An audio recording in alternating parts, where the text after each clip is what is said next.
여기 자매님들 부부싸움 할 때 숨 쉬고 싸워요? 어떻게 싸워요? 숨을 목에다가 걸어놓고 싸우죠? 그래갖고 어떻게 따다다다다 하잖아. 당신이 뭐 나한테 해준 게 뭐 있어? 시집와갖고 그냥 1시간 동안 목에다 걸어놓으니까 1시간 정도 지나면 얼굴이 어떻게 돼요? 빨개져. 여기만 그 숨이 꽉 찬 거예요. 이게 여기 다 내려갔다 올라와야 되는데, 그러니까 1시간 동안 숨을 안 쉬면 어떻게 돼? 이 아래가 죽는 거예요. 공기가 안 들어가는데, 하느님의 생명이 안 들어가는데 살을 것 같아요? 죽을 것 같아요? 죽어요. 그래서 화병에 걸리는 거예요. 여러분들 중에 막 속이 답답하고 막 여기가 막 계속 아프고 땡기고 이러는 분들 있죠? 왜 그럴 것 같아요? 숨을 안 쉬고 살아서 그래요. 그러니까 천주교들은 부부싸움 할 때도 이거 숨 싸우는 게 틀려야 돼. 숨을 제대로 쉬고 싸워야 돼. 당신이 말이야, 내가 시집 와갖고 말이야,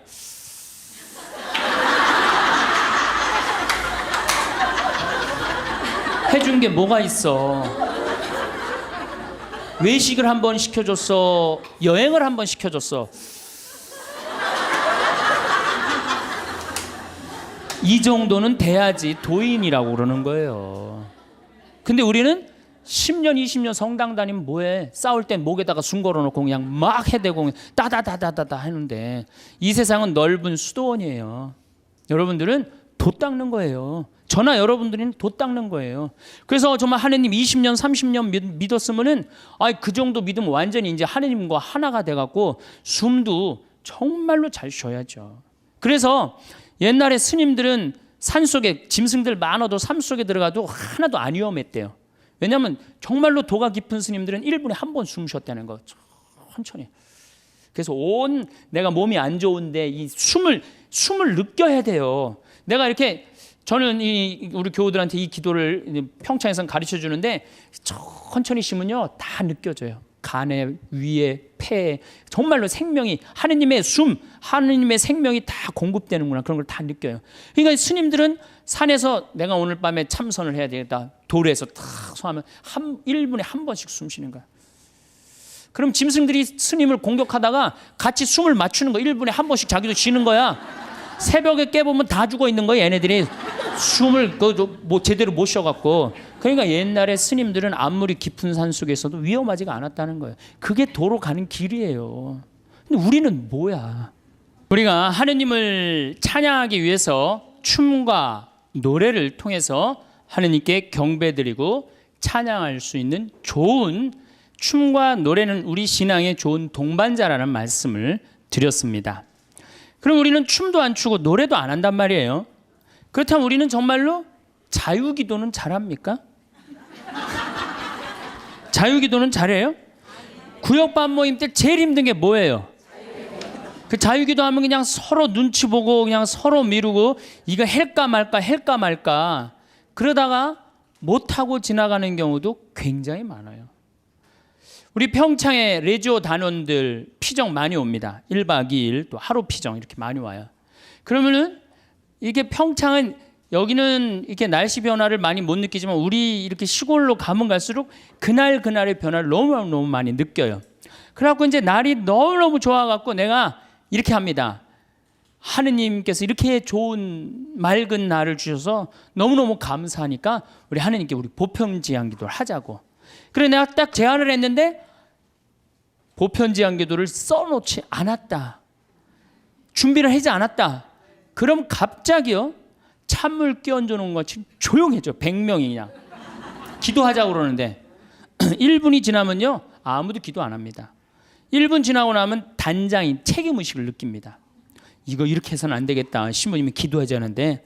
책임의식을 느낀 단장이 어떻게 하느냐 하면은 부단장 옆구리를 찌릅니다. 네가 해라 이거지.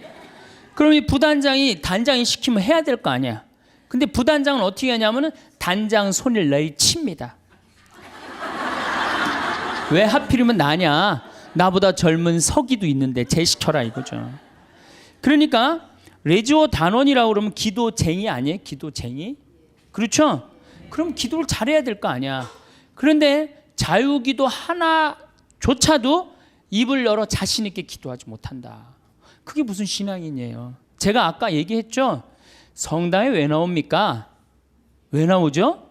하느님을 경배하고 찬양하기 위해서 성당 나오는 거지 내 마음의 평화를 얻기 위해서 나오면 완전히 정반대가 돼버려요. 아니 나 지금 마음 편안하게 미사 때 아무도 안 건드리고 좋은데 왜 날 찌르냐 이거야. 나 마음 평화롭게 좀 놔둬라 이거야. 나 마음의 평화를 찾고 싶은데 왜 날 찌르냐. 가만히 놔둬라. 이러면서 이게 그 평화가 깨지는 거죠.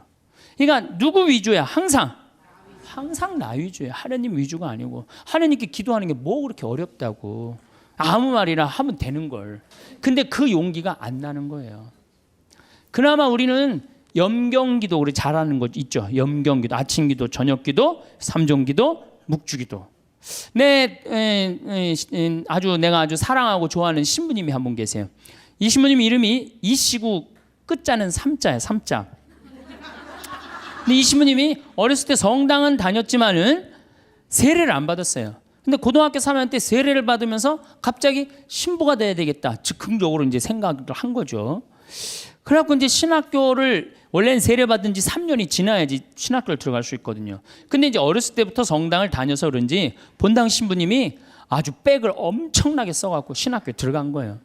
어쨌든 뭐 신학교는 들어왔는데 신학교 오니까 당황스러운 게 너무 많더래요. 기도문도 다 제대로 못 외우지. 근데 다른 뭐 신학생들은 서울 신학교 다녔는데 다른 신학생 너무너무 잘 외우더래. 제일 당황스러운 게 삼종기도래. 삼종기도. 보면 그냥 서서 그냥 주님의 천사가 마리아께 아뢰니 성령으로 잉태하셨나이다. 애들이 술술술 했는데 자기는 하나도 모르겠더래요. 그 맨날 입 다물고 있으니 얼마나 창피해. 내가 이걸 외워야 되겠다. 그래갖고 맨날 화장실 가서 외웠대요. 주님의 천사가 마리아께 아뢰니 성령으로 잉태하셨나이다. 주님의 종이 오니 그대로 저에게 이의 말씀이 살 우리 가운데 막 이제 완벽하게 외웠대요. 그래갖고 이제 완벽하게 외워갖고 딱 하려고 그랬더니 갑자기 천상에 모여 기뻐하소서 알렐루야를 하더래요. 부활식이나 삼종기도가 바뀐 거야. 이거 참 이 신학생도 이렇게 이게 염경기도도 어려우니 자유기도는 천주교 교우들한텐 더 멀고 험한 길이죠. 그러니까 입을 열어서 이게 우리가 자유기도도 못하는 거예요. 자유기도를 못할 양이면 우리 신앙의 성공조들이 한 시편이라도 좀 제대로 외워야 되는데 시편 하나 마음속으로 외워갖고 답답할 때 그런 시편 하나도 성당에서 못한단 말이야. 시편 하나도. 그저 그냥 성당에 앉아갖고 이거 해주십시오. 저거 해주십시오. 이거 잘못했습니다. 다시는 안 그러겠습니다. 얼마나 이게 낮은 신앙의 영혼을 가지고 있는 건데요. 발전이 없잖아요. 시편 8편 인간이 무엇이기에 이토록 기억해 주십니까? 사람이 무엇이기에 이토록 돌봐 주십니까? 얼마나 좋아요. 그럼 하나만 외워도 얼마나 좋아요. 그렇죠? 시편 16편 하느님 저를 지켜줘서 당신께 피신합니다. 주님께 아뢰입니다. 당신은 저의 주님, 저의 행복, 당신밖에 없습니다. 막 세상 사람들 속색이 그러면은 이런 거 한 편 외우면 얼마나. 당신의 행복, 주님께 피신함이 훨씬 낫다. 사람을 믿기보다 훨씬 낫다. 주님, 당신은 저의 행복입니다. 얼마나 좋아요. 시편 19편 제가 제일 좋아하는 거예요. 하늘은 하느님의 영광을 이야기하고 창공은 그분 손에 솜씨를 알리네. 낮은 낮에게 말을 건네고 밤은 밤에게 지식을 전하네. 말도 없고 이야기도 없으며 그들 목소리조차 들리지 않지만 그 소리는 온 땅으로 그 말은 누리 끝까지 퍼져나가네. 저는 이 시편을 왜 좋아하느냐면요. 제가 이렇게 자연 안에서 살면서 느끼는 게 뭐냐면 하느님의 소리 없어요. 그렇지만 그 기운이 온 누리에 퍼져 있는 걸 느껴요. 이게 하느님의 소리가 비록 소리도 없지만 이 온 세상으로 퍼져가는구나. 낮은 낮에게 말을 전하고 밤은 밤에게 지식을 전하고. 얼마나 좋은 시편이에요. 온 누리에 하느님의 기운이 들어있고 그게 말로 한다고 여러분들 하느님을 느끼는 게 말로 들려요? 그냥 온몸으로 느끼는 거지. 하느님의 존재가. 이 정말로 좋은 시편이에요. 또 아까도 말했지 유명한 시편 정 외울 자신 없으면 이거라도 외워. 주님은 나의 목자 나는 아쉬울 것 없노라. 푸른 풀밭에 나를 쉬게 하시고 잔잔한 물가로 나를 이끄시어 내 영혼에 생기를 돋주시고 바른 길로 나를 끌어주시니 당신 이름 때문이어라. 이런 거 하나. 그러니까 시편을 늘 그러니까 의무로 시편을 하지 말고 그냥 하나씩 이렇게 외워둬요. 그러면 신앙에 굉장한 도움이 돼요. 내가 기도하는 데도 도움이 되고. 또 제가 서품 때 한 시편이에요. 주님을 찬송하여라. 좋으신 분이시다. 주님의 사랑은 지금 바뀌었는데 옛날에는 주님의 사랑은 영원하시다. 영원한 사랑 얼마나 좋아요. 지금은 주님의 자애는 영원하시다. 이렇게 말해서 공경성에서 내가 주님께 불렀더니 주님께서 응답하시고 나를 넓은 곳으로 이끄셨네. 주님께서 나를 위하시니 나는 두렵지 않네. 사람이 나에게 무엇을 할까 보냐. 주님은 나를 도우시는 분이시니 나를 미워하는 자들을 나는 내려다보리라. 주님께 피신함이 더 낫네 사람을 믿기보다. 주님께 피신함이 더 낫네 제후들을 믿기보다. 주님이 최고란 얘기죠. 주님께서 나를 도우셨네. 주님은 나의 힘. 좋잖아요. 주님은 나의 힘, 나의 굳셈, 나의 구원이 되어주셨네. 당신은 저의 하느님, 당신을 찬송합니다. 저의 하느님, 당신을 높이 기립니다. 주님을 찬송하여라. 좋으신 분이시다. 그의 사랑은 영원하시다. 얼마나 좋아요. 이런 거 한두 개는 외워야 될 거 아니야. 10년, 20년 다녔으면. 10년, 20년 다니고 이런 거 하나 못 외우고 그러고 앉아있으면 그게 무슨 신앙의 깊이가 들어가겠어요. 그리고 지금 여기서 아멘 아멘 하는데 내가 아마 교회 가서 이거 지금 아까부터 한 강의 지금까지 했으면 아멘이 한 100번은 더 나왔을 거야. 이제 조금씩 나오기 시작하네. 이제 아멘이. 저는 미사 때요 제일 즐거운 시간이 언제냐면 응송할 때예요. 얼마나 아름다워요. 그 시편이 구절구절이 딱 마음에 얼마나. 오늘 여러분들 그 시편 오늘 미사 시편이 뭐냐면 주님께서 당신 소유로 뽑으신 백성은 행복하여라. 행복하여라. 주님을 하느님으로 모시는 민족. 그분께서 당신 소유로 뽑으신 백성, 주님께서는 하늘에서 살피시며 모든 사람을 바라보시도다. 우리의 영혼은 주님을 기다리니 그분은 우리의 도움, 우리의 방패시로다. 주님 안에서 우리 마음이 기뻐하고 그분의 거룩하신 이름을 우리가 신뢰하는도다. 이 매일 드리는 미사가 기적이요 아름다운 찬미의 시간이야. 근데 우리가 의식을 하고 드려요, 안 하고 드려요? 의식을 안. 그래서 그 죽은 전례라고 그러는 거예요. 저는 독서를 읽고 제일 기다려지는 시간이 시편이에요. 그래서 사회자가 그걸 하지만 전 속으로 합니다. 전 2번 정도를 봐요. 너무 소중하니까. 그런 시편을 매일매일 우리는 하고 있단 말이야. 매일매일 소중한 시편을 하고 있는데 시편 시간만 되면 교우들이 지루해한단 말이야. 이게 언제 끝나나. 그러니까 미사의 의미, 내가 미사가 찬미 드리는 시간이고 찬양 드리는 시간이고 시편의 의미를 깨달으면 미사 처음부터 끝까지가 마땅하고 옳은 일입니다. 이게 저절로 나온다니까요. 미사 끝나고 나면 정말 나 오늘 하나님께 경배 드렸어. 찬양 드렸어. 성가도 틀려도 제일 크게 부르고 얼마나 좋아요. 그러면 우리가 자유기도도 못해. 그렇다고 시편 기도도 잘 못해요. 그럼 묵상 기도는 잘해요? 묵상 기도.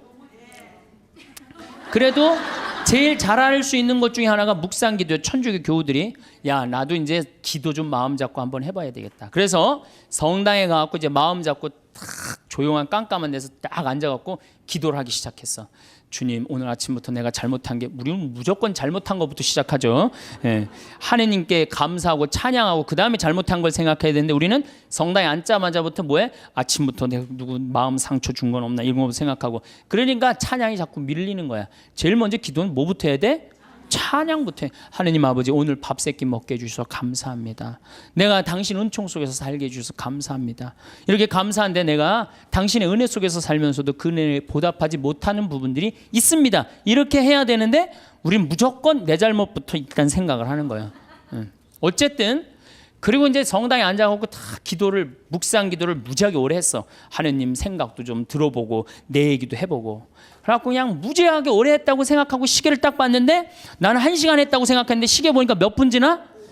10분도 안 지나는 경우가 허다해요. 그렇죠? 그냥 1시간 기도하라 그러면 1시간 기도를 어떻게 해야 되는지 모르는 경우들도 많아. 그러니까 묵상을 들어갈 수가 없는 거야. 불교에서는 선하잖아요.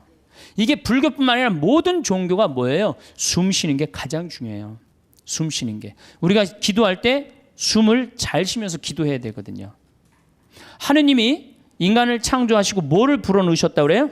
숨을 불어넣었다. 그러니까 내가 숨 쉬는 걸 숨이 들어오자마자부터 내가 살아 쉬기 생명이 이게 뛰기 시작한 거란 말이야. 그러니까 내가 지금 숨 쉬는 거는 하느님의 생명을 쉬는 거예요. 그러니까 숨을 잘 쉬어야 돼요.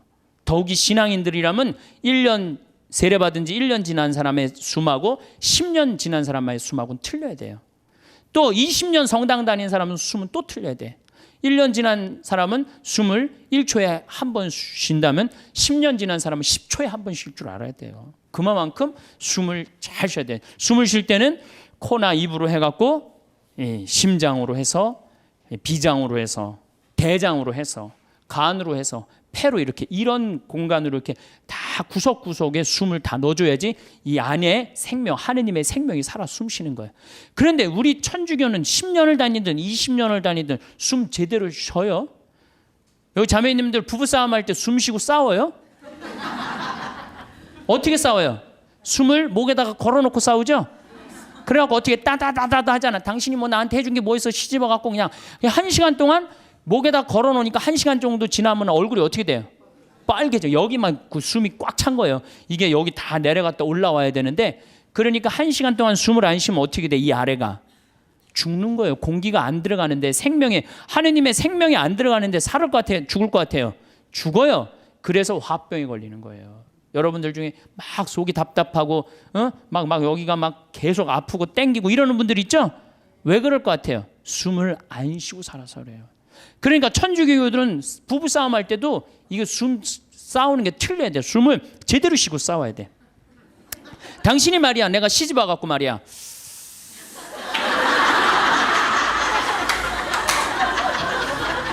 해준 게 뭐가 있어? 외식을 한번 시켜줬어? 여행을 한번 시켜줬어? 이 정도는 돼야지 도인이라고 그러는 거예요. 근데 우리는 10년 20년 성당 다니면 뭐해? 싸울 땐 목에다가 숨 걸어놓고 그냥 막 해대고 따다다다다다 하는데 이 세상은 넓은 수도원이에요.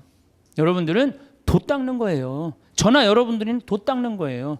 그래서 정말 하느님 20년 30년 믿었으면은 그 정도 믿으면 완전히 이제 하느님과 하나가 돼갖고 숨도 정말로 잘 쉬어야죠. 그래서 옛날에 스님들은 산속에 짐승들 많아도 산속에 들어가도 하나도 안 위험했대요. 왜냐하면 정말로 도가 깊은 스님들은 1분에 한 번 숨 쉬었다는 거. 천천히.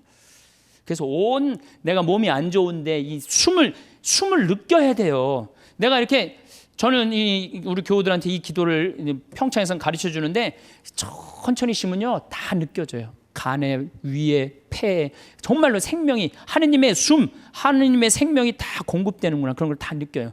그러니까 스님들은 산에서 내가 오늘 밤에 참선을 해야 되겠다. 돌에서 탁 소하면 1분에 한 번씩 숨 쉬는 거야. 그럼 짐승들이 스님을 공격하다가 같이 숨을 맞추는 거 1분에 한 번씩 자기도 쉬는 거야. 새벽에 깨보면 다 죽어 있는 거야. 얘네들이 숨을 뭐 제대로 못 쉬어갖고. 그러니까 옛날에 스님들은 아무리 깊은 산 속에서도 위험하지가 않았다는 거예요. 그게 도로 가는 길이에요. 근데 우리는 뭐야? 우리는 춤도 안 춰, 노래도 안 해, 자유기도도 할 줄 몰라, 시편도 외울 줄 몰라, 그렇다고 묵상기도도 할 줄 몰라. 아니 성당에서 맨날 기도와 열심히 하라고 그러는데 도대체 어떻게 해야 되는 거야? 기도하는 방법을 알려줘야 될 거 아니야. 아니 고기 잡으려면 고기 잡는 법을 알려줘야 될 거 아니야. 생전 기도하는 법을 안 가르쳐줘요. 그리고 맨날 기도하라고 그래. 뭘 하라고 그러는지 몰라도 그냥 맨날 기도하시오 어떻게 하라는 거야? 첫 번째 조건은 숨 쉬는 거예요. 모든 종교가 깊은 묵상, 명상으로 들어가기에 첫 번째 조건이 뭐예요? 숨을 쉬는 거예요. 그래서 여기 가장 쉬운 건 천천히 들이쉬고 참았다가 천천히 내뱉는 거예요. 그게 되면은 마음이 안정이 돼요. 그렇게 한 15분 정도 하고 나면은 그 다음에는 참 고요해져요. 고요해지면 그때는 하느님의 소리를 들을 수 있는 거예요. 내가 막 정신이 없고 막 닭똥집도 생각나고 막 화도 나고 그러는데 하느님의 소리가 들릴 것 같아요? 안 들릴 것 같아요? 안 들립니다. 내가 완전히 고요한 상태, 엘리야가 고요한 상태에서 하느님을 만났듯이 나도 완전히 고요한 상태에서 하느님을 만나야 돼. 그러려면 1시간 정도 걸린단 말이에요. 이거 그냥 앉자마자 이렇게 잘못하고 뭐하고 내가 참았는데 이번엔 못 참겠고 이러다 보면은 내가 얘기를 하다 보면은 이게 기도가 아니고 일방적으로 떠들다 가는 거예요. 기도는 하느님의 소리를 듣는 거예요. 듣는 게 기도예요. 들으려면 어떻게 해야 돼? 내가 고요한 상태, 다른 어떤 것도 나를 건드리지도 못하는 상태. 그래야지 영원한 하느님을 조금이라도 느낄 수 있고 맛볼 수 있죠. 그러니까 앞으로는 부부싸움 할 때도 어떻게 해? 숨을 쉬면서 싸우란 말이에요. 숨을 쉬면서. 그러면은 여보 당신 성당 열심히 나가더니 완전히 이제 당신 달라졌네. 얼굴이 빨개지더니 이제 얼굴도 편안하고 싸울 때. 그리고 이거 당신 뭐 1시간 막 10분이면 다 쏟아낼 얘기를 1시간에 천천히 하니까 나도 마음이 그래 내가 잘못한 것 같아 이러지. 이건 말할 시간도 없이 그냥 다다다다다다 해대면은 성당 단위나 많아져. 그렇죠? 여러분들은 넓은 수도원에 사는 구도자들이에요. 저도 마찬가지고. 그러니까 이제는 숨을 잘 쉬시기 바랍니다. 어떻게? 당신이 말이야 내가 시집 와갖고 말이야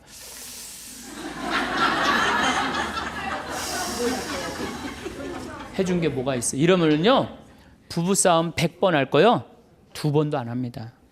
자식한테 100번 싸울 거 1번도 안 싸우게 돼요. 그래야지 마음에 평화가 오는 거예요. 평화는 저절로 찾아오는 게 아니에요. 수많은 과정 끝에 맨 끝에 누가 기다리고 있어? 평화가 기다리고 있는 거예요. 평화가.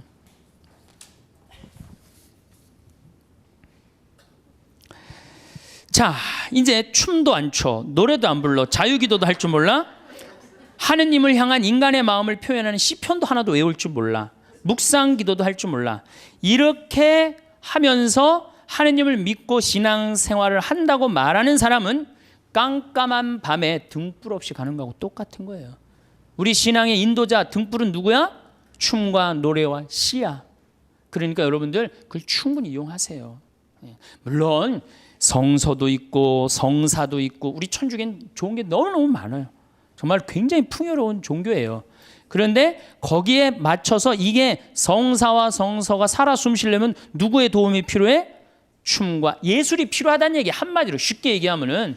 그래서 교회에서는 예술가들을 무시하면 안 돼요.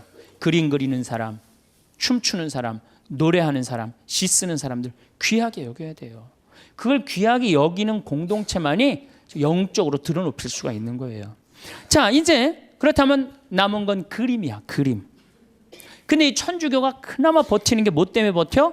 그림 때문에 버티는 거. 그림 때문에. 제가 입고 있는 이 복장, 이게 뭐예요? 그림이야, 그림. 여러분들 신부님이 수단 입고 있는 거, 제의 입고 있는 거, 그림이에요, 그림 아니에요. 다 그림이에요. 사람이 시각적으로요 그렇게 거룩해 보이는 건 굉장히 도움을 많이 받는 거예요. 특히 수녀님들, 수녀님 복장 입고 있는 거 그림 중에 제일 이쁜 그림이에요. 천주교 그림 중에. 그래서 수녀님들이 얼마나 그 그림 효과가 좋으냐면 신부가 아무리 로만 칼라 차고 지나가도요 다 이거 보자 그래요. 그 검문할 때 신부는 소용없어 로만 칼라. 근데 수녀님만 딱 옆에 타시면 프리패스예요. 수녀님 그림 중에 최고 그림이에요. 그런 게 다 그림이야. 신앙에 도움이 되는. 또 우리는 스테인드 글라스도 있고. 그렇죠? 스테인드 글라스도 있고. 천주교가 그나마 그림 때문에 이게 영적인 거룩한 그 느낌을 많이 가질 수가 있는 거예요. 성당도 영적으로 그림, 예술적으로 얼마만큼 잘 짓느냐에 따라서 우리들이 그 알게 모르게 신앙에 도움이 굉장히 많은 거예요. 강당 들어가는 거하고 성당 들어가는 거 느낌이 어때요, 여러분들? 틀리죠? 그게 다 뭐 때문에 그래? 그림 때문에 그런 거예요. 그림 때문에. 그림은 굉장히 중요한 거예요. 제가 이콘을 좀 오늘 조금 설명을 드릴 건데, 이 이콘 보면은 이거는 메나스라는 이 수도원 6세기 때 이콘이에요. 잘 안 보이시죠? 이건 예수님인데 보시면은 예수님은 성소를 갖고 있고 수도원은 서약서를 갖고 있는데 이 그림에 보면 이 눈이 어때요, 여러분들? 제정신인 눈 같아? 제정신이 아닌 눈 같아요? 약간 막간 눈 같지 않아요? 저는 이 그림 참 좋아합니다. 왜냐하면 우리가 하느님을 믿는 사람들, 하늘로 향하는 사람들은 눈이 어때야 돼? 약간 맛이 가야 돼요. 우리는 어디를 향해야 돼? 하늘로 향하려면 눈을 약간 들어 올려야지. 그래야 맛이 가야 돼요. 신학교에서 보면은 그런 애들이 있어요. 그래서 걔네들 별명이 뭐냐? 쌍뚜스라, 쌍뚜스. 걔네들은 눈을 이렇게 들고 다녀요. 하느님을 계속 생각하느냐고. 그런데 만약에 내 눈이 판교의 땅을 사면 찔까, 동탄의 땅을 사면 찔까, 이렇게 세상적인 눈을 반짝반짝하고 그러면서도 하느님을 믿는다면 아니죠. 우리는 이미 어디를 향하는 사람들이야? 하늘을 향하는 사람이야. 정말로 먼 데를 보는 눈이어야 돼요. 그래서 눈이 이렇게 맛이 간 거예요. 굉장히 좋은 의미가 있는 거예요. 또 예수님이 이 수도원 원장 어깨에 어떻게 손을 얹고 있죠. 이게 뭐냐면은 친구야, 친구. 여러분들 친한 친구끼리 어떻게 하지? 어깨 동무하죠. 예수님 우리 어깨 동무. 이게 루브르 박물관에 있는 이콘이에요. 어깨, 나의 친구가 되어주시는 예수님 얼마나 좋아요. 이 그림만 보고 있어도 그냥 마음이 편안해진단 말이야. 이런 그림이 집에 걸려 있어야지. 근데 내가 가정방문 가면 이런 성화 하나도 안 걸려 있고, 어떤 집은 맥주 회사에 그 여자가 막 쫙 이렇게 막 이러는 거, 그냥 그런 거 걸려 있어. 그 집이 거룩할 것 같아, 안 거룩할 것 같아요? 내가 신앙생활할 때 우리 가정을 어떻게 꾸미느냐, 그것도 굉장히 중요한 거예요. 그래서 여러분들 이런 이콘 사셔서 걸어놓으세요. 제발. 그 집안을 거룩하게 꾸미는 것도 그것도 그림이에요. 그림. 초도 좋은 것도 사놓고, 성모님도 이쁜 성모님 사놓고, 거기도 초 켜놓고, 이콘도 이게 집에 이 정도 집에 벽에 걸어놔도 돼. 요즘 다 집들이 크더라고. 가정방문 다녀보니까 얼마나 좋아요. 요거는 돌아온 탕자. 잘 안 보이시죠? 네, 평창에 오세요. 네, 평창에 오면은 이걸 놓고 기도하니까. 이거는 돌아온 탕자예요. 이건 람브란트라는 분의 이건 상테페테르부르크의 카잔 성당에 있는 이콘이에요.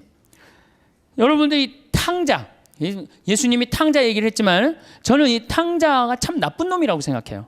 아버지가 살아있는데 재산 달라고 그랬잖아요. 그렇죠? 보통 재산은 언제 우리가 달라고 그러죠? 돌아가실 때 달라고 그러는데 살아있을 때 달라고 그래. 살아있을 때 달라고 그러고 어떻게? 이걸 갖고 나가서 흥청망청 썼어요. 그리고 돌아올 때 왜 이 아들이 돌아와요? 배가 고파서 돌아옵니다. 뭐라 그래? 아버지 집에 먹을 거 많은데. 그리고 돌아오는 거예요. 그런데 이 아버지는 그런 아들이 돌아온 것 자체만 해도 좋아요, 안 좋아요? 좋았던 거예요. 그래서 맨발로 쫓아나와 갖고 아들을 끌어안는데, 이 아버지가 지금 장님이에요. 눈을 감고 있어요. 어떻게? 네가 무슨 죄를 져도 돌아만 온다면 내가 너를 받아주마. 그리고 끌어안아. 눈 감아주마. 얼마나 좋은 그림이에요. 그 다음에 손은, 한 손은 엄마 손, 한 손은 아빠 손이야. 아버지의 강인함으로, 어머니의 따뜻함으로 이젠 다시는 너를 세상 밖 죄악으로 난 너를 내보내지 않겠다. 다 끌어안아주는 거예요. 얼마나 이 품에 안겼을 때 얼마나 좋겠어요. 우리도 정말 세상 막 돌아다니다가 아버지 생각나고 돌아오면 아버지가 어떻게? 언제든지 이렇게 안아주시고 끌어안아 주신단 말이야. 이 띠를 뚫어서 죄 진 사람들, 다리는 신발 다 떨어져 갖고, 그런데도 이 아들을 받아들인단 말이야. 그랬더니 큰 아들이 막 화를 내고 어두움 속에서 있어. 여러분들 마음 안에 미움, 질투, 시기가 있다면 여러분은 항상 어디 속에서 살 것 같아요? 어둠 속. 기쁨으로 나올 수가 없어요. 기쁨으로 나올 수가 없어요. 그러니까 우리가 살아가면서 항상 기쁘게 살아야 돼. 기쁘게 살려면 누굴 미워하면은 미워하는 것도 습관이에요. 어떤 사람 보면 어떤 사람은 신학교 때도 어렸을 때 보면 주위 애들 막 욕했는데 아직도 만나도 욕해. 그 습관이에요, 습관. 근데 사람 안 미워하는 거 습관 들이면요, 세상 편안해요. 사람은 막 누군 왜 저러냐, 누군 왜 저러냐 그런 거 신경 안 쓰고 살면요, 세상 편안해요. 근데 큰 아들은 그걸 못했기 때문에 어둠 속에 있는 거예요. 어둠 속에. 여러분도 혹시 지금 어둠 속에 계신 분들 혹시 안 계세요? 빨리 빛으로 나오세요. 아버지의 빛으로.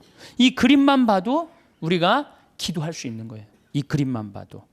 자, 그 다음에 이쪽 그림은 나의 왼편을 바라보시는 예수님이야. 왼편.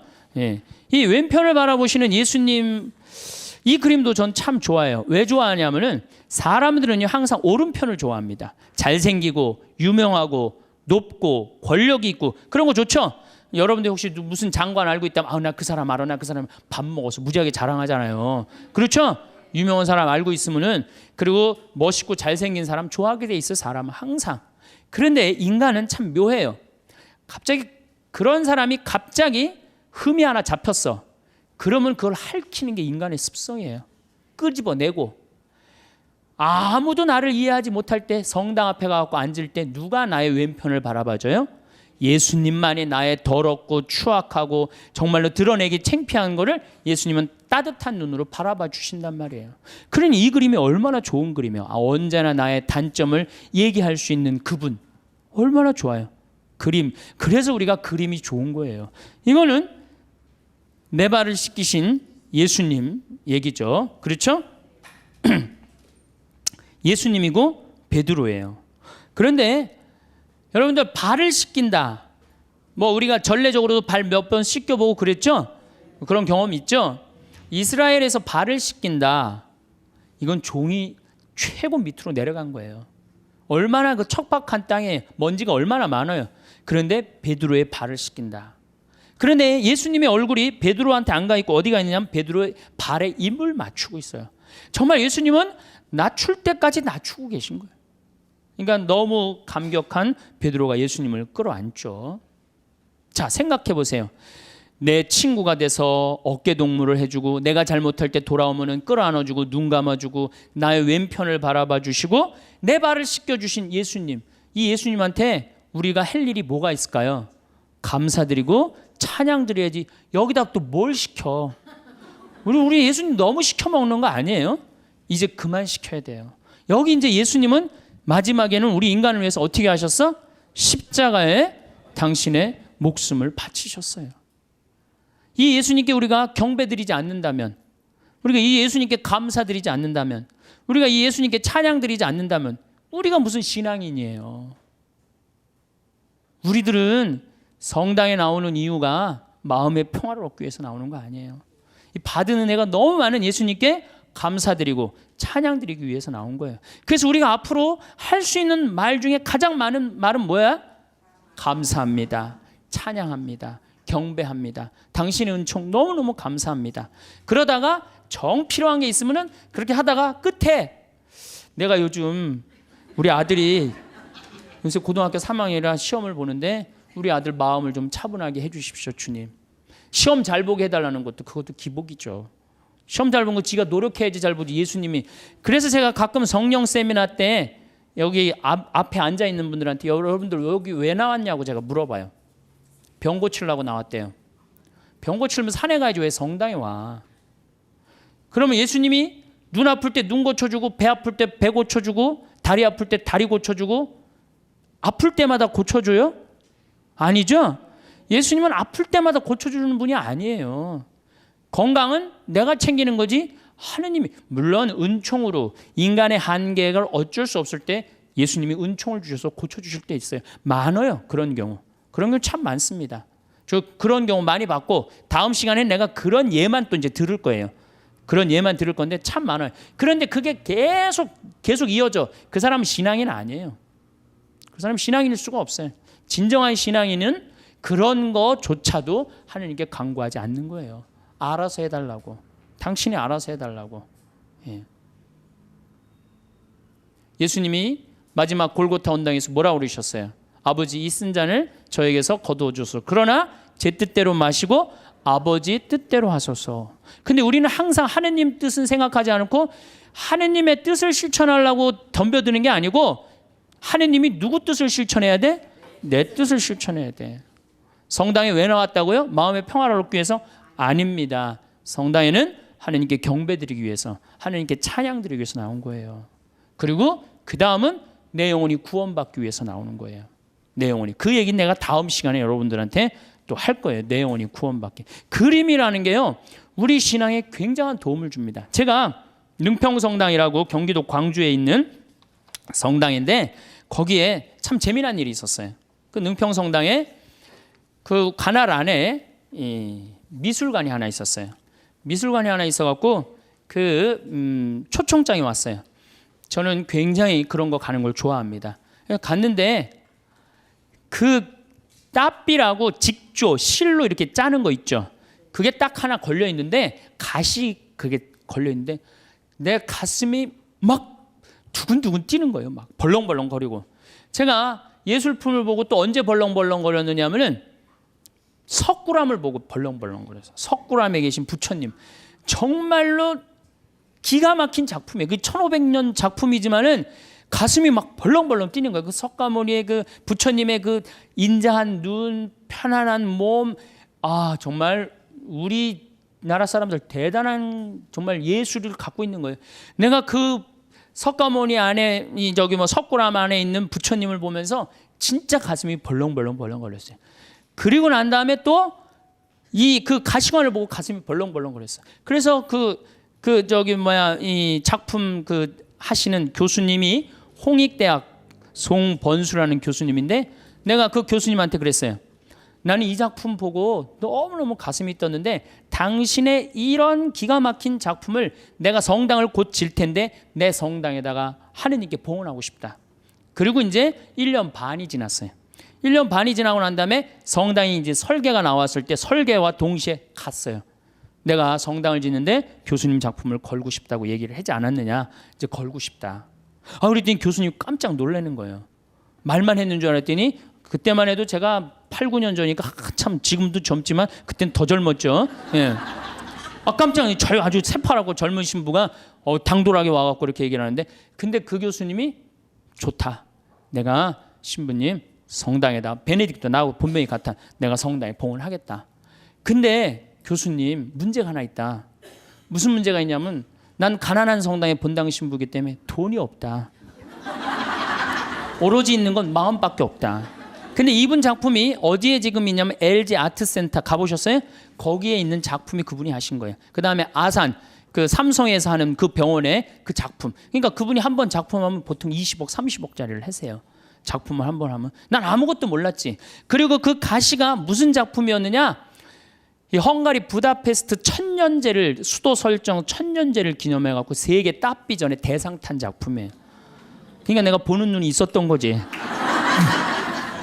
전 심사위원이 5명이 심사위원인데 한 명도 이 컴플레인을 안 하고 만장일치로 된 작품이에요. 그 기가 막힌 작품이죠.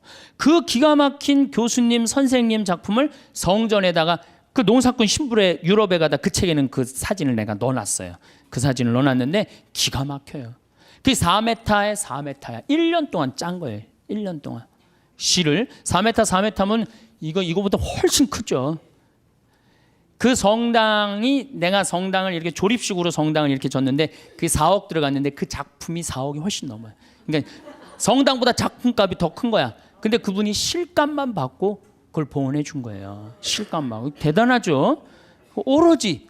그래갖고 이제 교수님하고 둘이서 작품이 완성됐을 때 그 앞에서 술을 먹고 둘이서 춤을 추고 노래했던 기억이 나요. 이 노래하고 춤추는 게 좋은 거예요. 그래서 그 머리 하얀 교수님하고 새파란 신부하고 정말로 제 인생의 큰 추억이에요.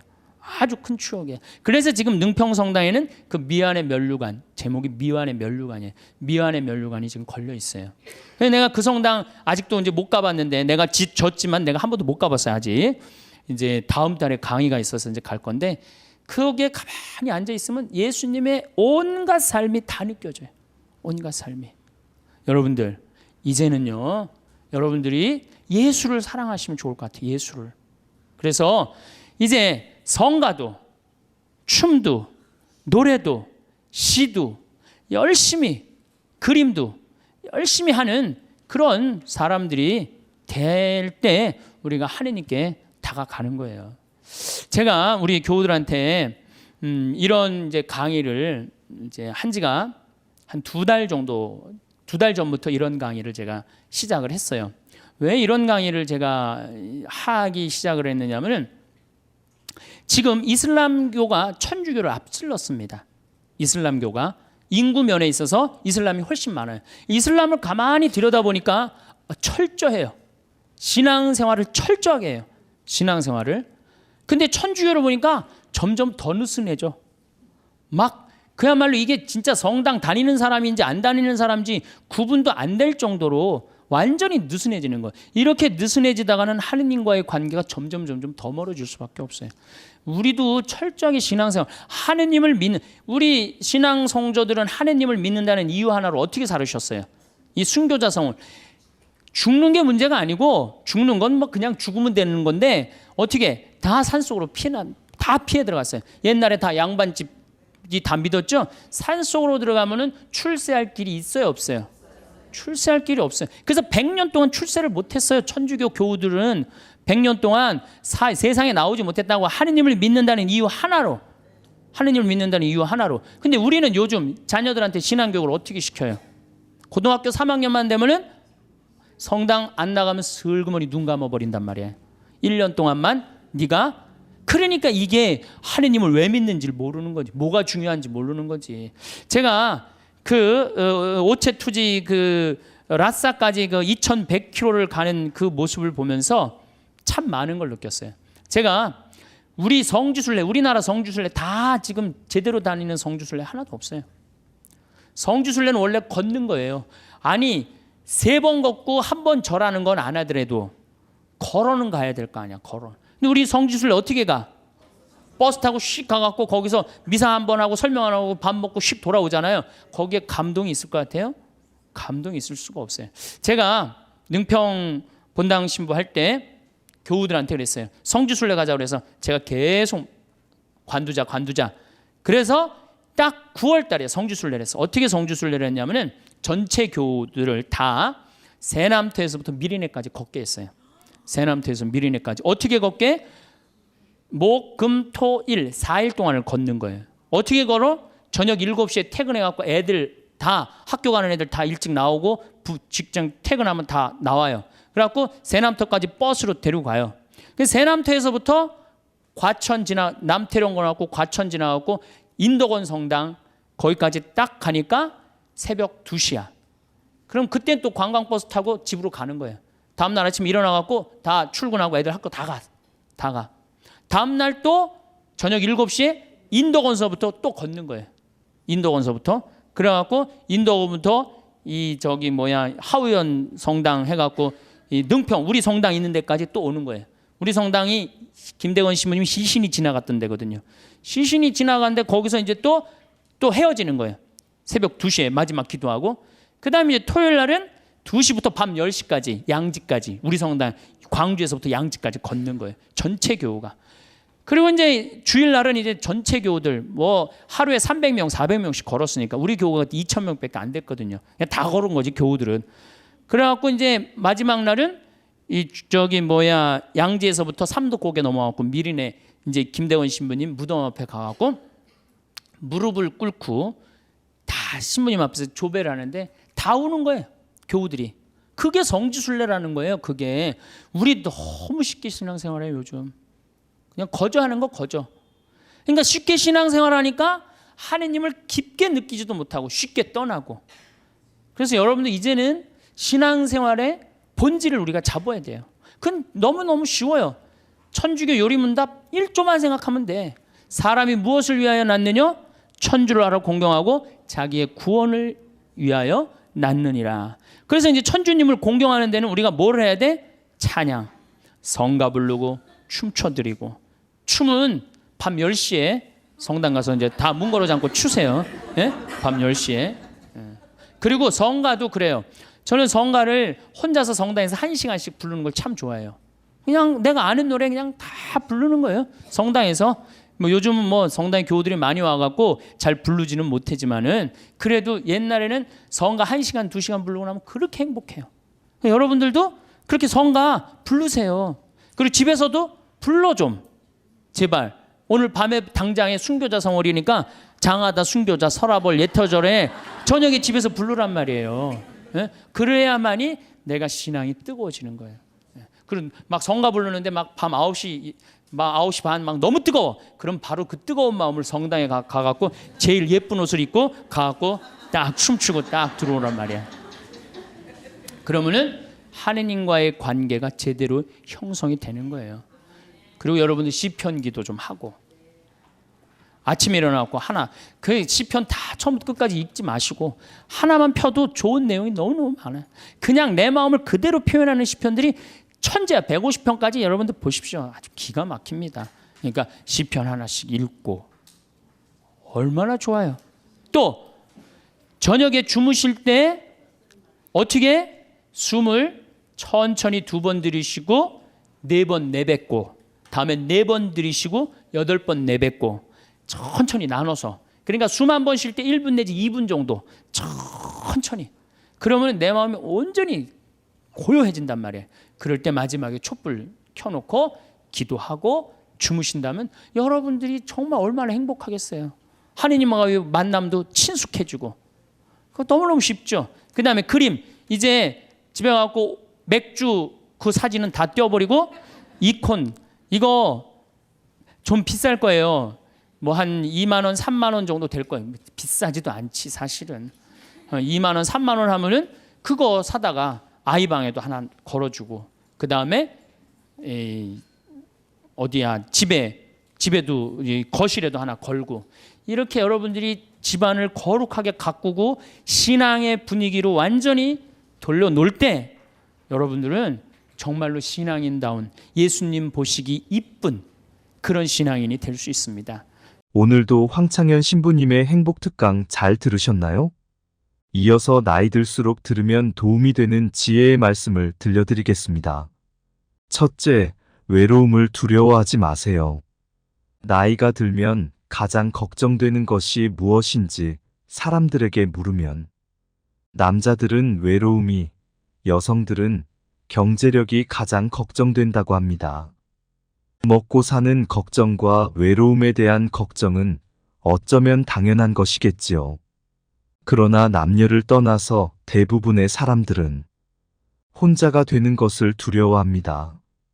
그래서 그 두려움에서 벗어나기 위해 가까워지지 말아야 할 사람과 가까워지기도 하고 주변 사람들에게 의존하고 집착하기도 합니다. 그러다 보면 잠깐의 외로운 감정을 피할 수는 있겠지만 오히려 더 괴로운 인간관계를 만들어내기도 합니다. 이것은 자신과 타인에게 모두 고통을 주는 것입니다. 외로움은 피하려 할수록 더 고독해지고 타인에게 휘둘리게 되며 자신을 더 나약하게 만듭니다. 나에게 찾아오는 두려움과 외로움을 스스로 극복하지 못하고 타인에게 의존해서 해결하려고 하기 때문일 것입니다. 인간관계를 좋게 유지하는 것이 인생에서 가장 힘들다고 말하는 분들이 많습니다. 사실 이것은 남녀노소를 불문하고 전 연령층에서 힘들어하는 문제입니다. 그러나 이것의 근본적인 문제는 나의 외로움일지도 모릅니다. 저는 인간의 불행은 고독할 줄 모르는 데서 비롯된다고 생각합니다. 외로움을 견디지 못하고 관계에 휘둘리는 사람은 평생 다른 사람의 기준에 끌려다닐 뿐입니다. 이렇게 외로움을 피하려고만 하는 사람은 마음속에 괴로움이 많아집니다. 그래서 작은 일에도 큰 상처를 받고 사람에게 더욱 집착하게 됩니다. 그러나 외로움을 받아들일 줄 아는 사람은 인간관계에 초연해지고 모든 일에 강한 모습을 보입니다. 다른 사람과의 관계가 단절되는 것이 두렵고 그로 인해 고통을 느끼는 것을 외로움이라고 정의한다면 고독은 그 외로움을 선택하는 것입니다. 외로움이란 혼자 있는 고통을 표현하는 말이고 고독은 혼자 있는 즐거움을 표현하는 말이라고 합니다. 외로움이 그 자체로 존재하는 것이라면 고독은 내가 선택할 때 존재하는 것입니다. 우리는 고독할 줄 모르기에 외로움에 몸부림치고 있는 것입니다. 외로움은 혼자 있는 것을 원치 않는 상태에서 겪는 괴로움이고 고독은 혼자 있는 것을 원하는 상태에서 겪는 기쁨이라고 할 수 있습니다. 혼자 있는 것을 즐기는 능력을 갖추면 건강한 인간관계는 물론 내 인생을 주도적으로 이끌 수 있는 힘을 갖게 됩니다. 혼자 있는 능력이란 스스로 세상과 단절되는 것을 의미하는 게 아니라 혼자만의 시간을 즐길 줄 알고 자신에 대해 깊이 생각할 줄 아는 것입니다. 세상에는 영원한 것은 없다는 것을 알고 인간관계에 집착하지 않고 여유롭게 내려놓을 줄 알아야 합니다. 그것만으로도 외로움에서 상당히 자유로워집니다. 빨리 인연이 닿는 사람이 있는가 하면 굳이 내가 노력하지 않아도 자연스럽게 오래가는 사람도 있습니다. 이것은 삶의 당연한 순리이고 이치입니다. 나이가 들면서 혼자 있는 것이 두려운 이유는 늙어서 자신이 외롭고 아플 때 도와줄 사람이 없을까봐 걱정되는 이유가 클 것입니다. 혼자 지낼 줄 모르면 다른 사람의 시간과 관심을 바라게 됩니다. 먼저 찾아와 주지 않는다, 알아서 챙겨주지 않는다는 불평불만이 늘어납니다. 그러면 주변 사람들을 비롯해 자식들과도 힘들어집니다. 여기에 고집이 대단하고 성질까지 나쁘면 관계의 골이 더욱 깊어져서 결국 나의 곁에는 아무도 남지 않게 됩니다. 다른 사람에게 의존하고 나를 보살펴 주기를 기대하는 것은 결국 자신만 괴로워지는 것입니다. 종교가 있다면 자신이 혼자가 아니라는 내면의 힘을 얻을 수 있고, 반려동물과 함께하면 외로움을 달래줄 수도 있습니다. 꾸준한 취미생활과 봉사활동을 통해 다양한 사람들을 만나는 것도 좋습니다. 이렇게 혼자 살아가는 방법을 배우는 것은 삶의 질을 높이는 길입니다. 세상에 자신을 위해서 할 수 있는 일들은 정말 많습니다. 자기 스스로 두려움을 극복하고 적극적인 인생을 살아가시길 바랍니다. 둘째, 내 주변에 있는 사람을 소중히 대해야 합니다. 매일 함께 지내는 사람은 자꾸만 단점이 보이고 갈등도 자주 생기다 보니 싫을 때가 있습니다. 이럴 때 같이 사는 사람에게 무례하게 말하거나 싫은 마음을 드러내는 것은 현명하지 못한 것입니다. 가까이 있다는 것만으로 그 사람의 소중함을 잃어버리고 살아가기 쉽습니다. 가까운 사람일수록 더 소중하게 대해야 하고 그 사람의 가치를 잊고 살아가면 안 됩니다. 여러분 중에서 곁에 있는 사람에게 함부로 말을 하거나 홀대하고 무관심하며 시간을 보내고 있는 분도 계실 것입니다. 이것은 서로에게 큰 상처가 됩니다. 옛 속담에 중마고우도 말 한마디로 멀어진다는 말이 있습니다. 그만큼 말의 중요성이 크다는 뜻이지요. 내 주변 사람이 부족하거나 모난 부분이 있어도 살피고 챙기며 그 사람이 좋은 방향으로 나아갈 수 있도록 도와주어야 합니다. 특히 사랑하는 사람에게 하지 말아야 할 말을 하는 실수를 저지르지 말고 예의 바르고 다정다감하게 말해보세요. 다른 사람과 비교하거나 자기 생각만 강요하는 것도 좋지 않습니다. 넓은 마음을 가지고 상대방을 존중하는 지혜는 상대방이 당신을 존경하게 만드는 이유가 됩니다. 그래야 소중한 사람을 잃지 않게 됩니다. 우리는 곁에 있는 사람이 소중한 사람이었다는 사실을 너무 늦게 깨닫곤 합니다. 곁에 있을 때 잘해주지 못하고 그 사람이 떠나고 나서 후회하는 것은 부모님이 돌아가신 다음에 후회하는 행동과 많이 닮아 있습니다. 배우자를 비롯해서 곁에 있는 사람의 소중함을 늘 생각하고 후회가 남지 않도록 잘하는 것이 좋습니다. 누군가 내 곁에서 힘이 되어주는 소중한 사람들이 분명히 있을 것입니다. 나중에 여러분이 나이가 들어 혼자인 순간에 그들이 여러분 곁에 있어 줄 것입니다. 셋째, 열린 마음으로 배우고 도전하는 삶을 살아야 합니다. 우리는 익숙하지 않은 새로운 것들에 대해 우호적이며 개방적인 태도를 갖는 것이 좋습니다. 연구 결과에 따르면 우호적이고 개방적인 사람일수록 더 건강하고 행복하다고 합니다. 우호적이라는 것은 다른 사람들과 잘 지내려는 성향을 말합니다. 다른 사람을 배려하고 원만하게 지내려는 마음입니다. 개방적이라는 것은 새로운 것들에 열린 마음을 가지고 도전하는 것입니다. 개방성은 높은 상상력과 호기심이 있습니다.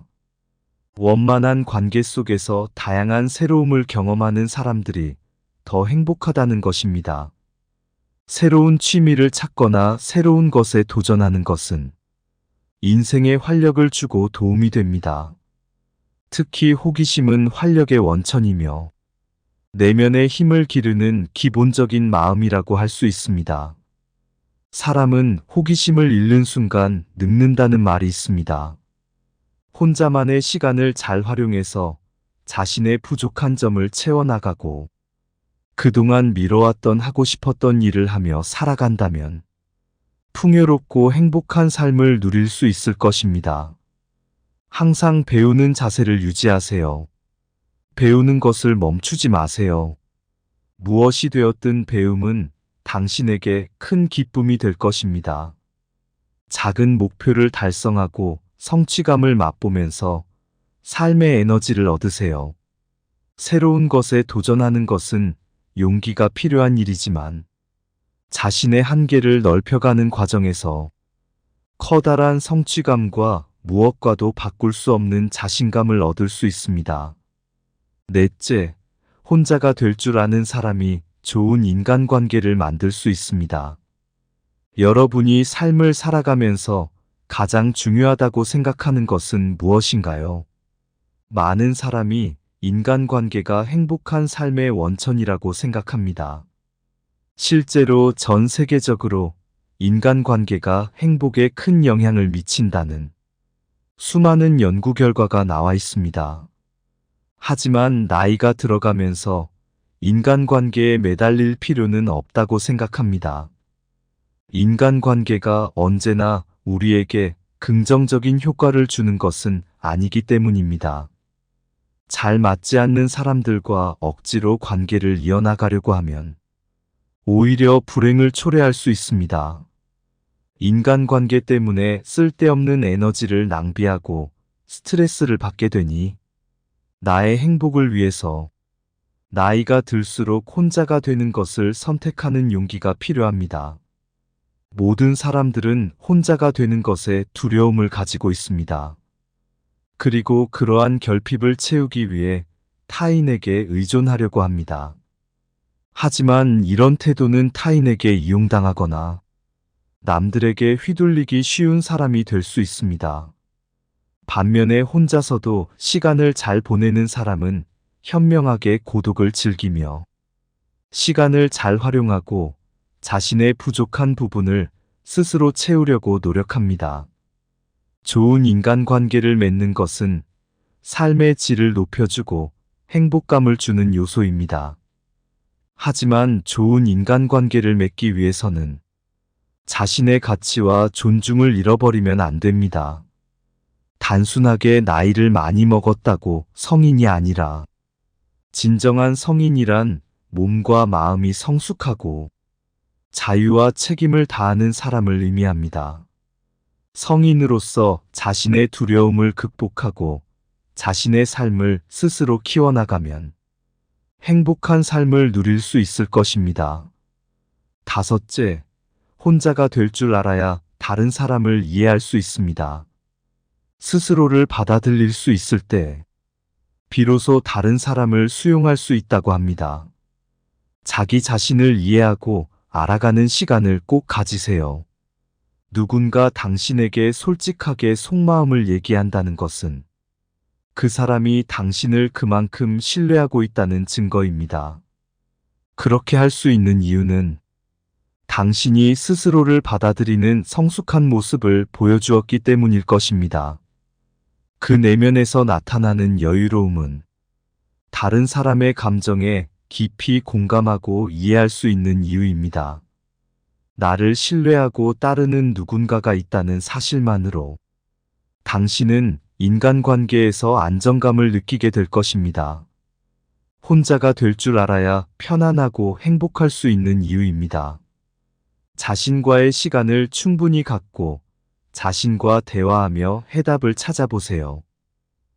주위의 소중한 분들에게도 공유해 주시면 좋을 것 같습니다. 한 번 더 들으시면 가슴에 더욱 새겨질 것입니다. 반복 재생합니다. 우리가 하느님을 찬양하기 위해서 춤과 노래를 통해서 하느님께 경배드리고 찬양할 수 있는 좋은 춤과 노래는 우리 신앙의 좋은 동반자라는 말씀을 드렸습니다. 그럼 우리는 춤도 안 추고 노래도 안 한단 말이에요. 그렇다면 우리는 정말로 자유기도는 잘합니까? 자유기도는 잘해요?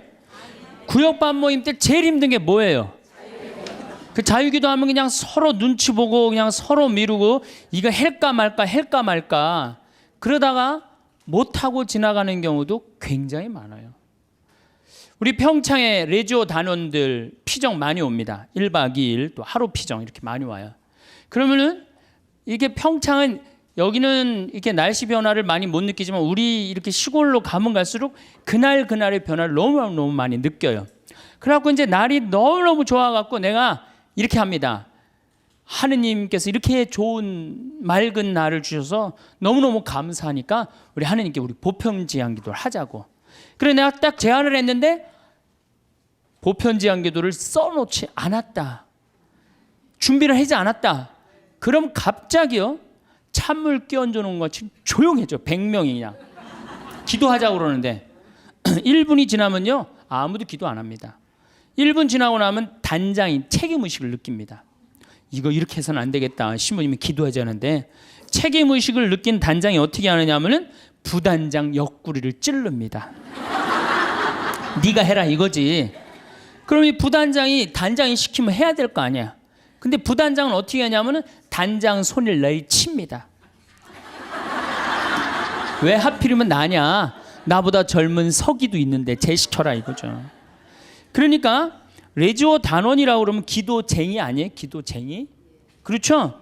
그럼 기도를 잘해야 될 거 아니야. 그런데 자유기도 하나조차도 입을 열어 자신 있게 기도하지 못한다. 그게 무슨 신앙이에요? 제가 아까 얘기했죠? 성당에 왜 나옵니까? 왜 나오죠? 하느님을 경배하고 찬양하기 위해서 성당 나오는 거지 내 마음의 평화를 얻기 위해서 나오면 완전히 정반대가 돼버려요.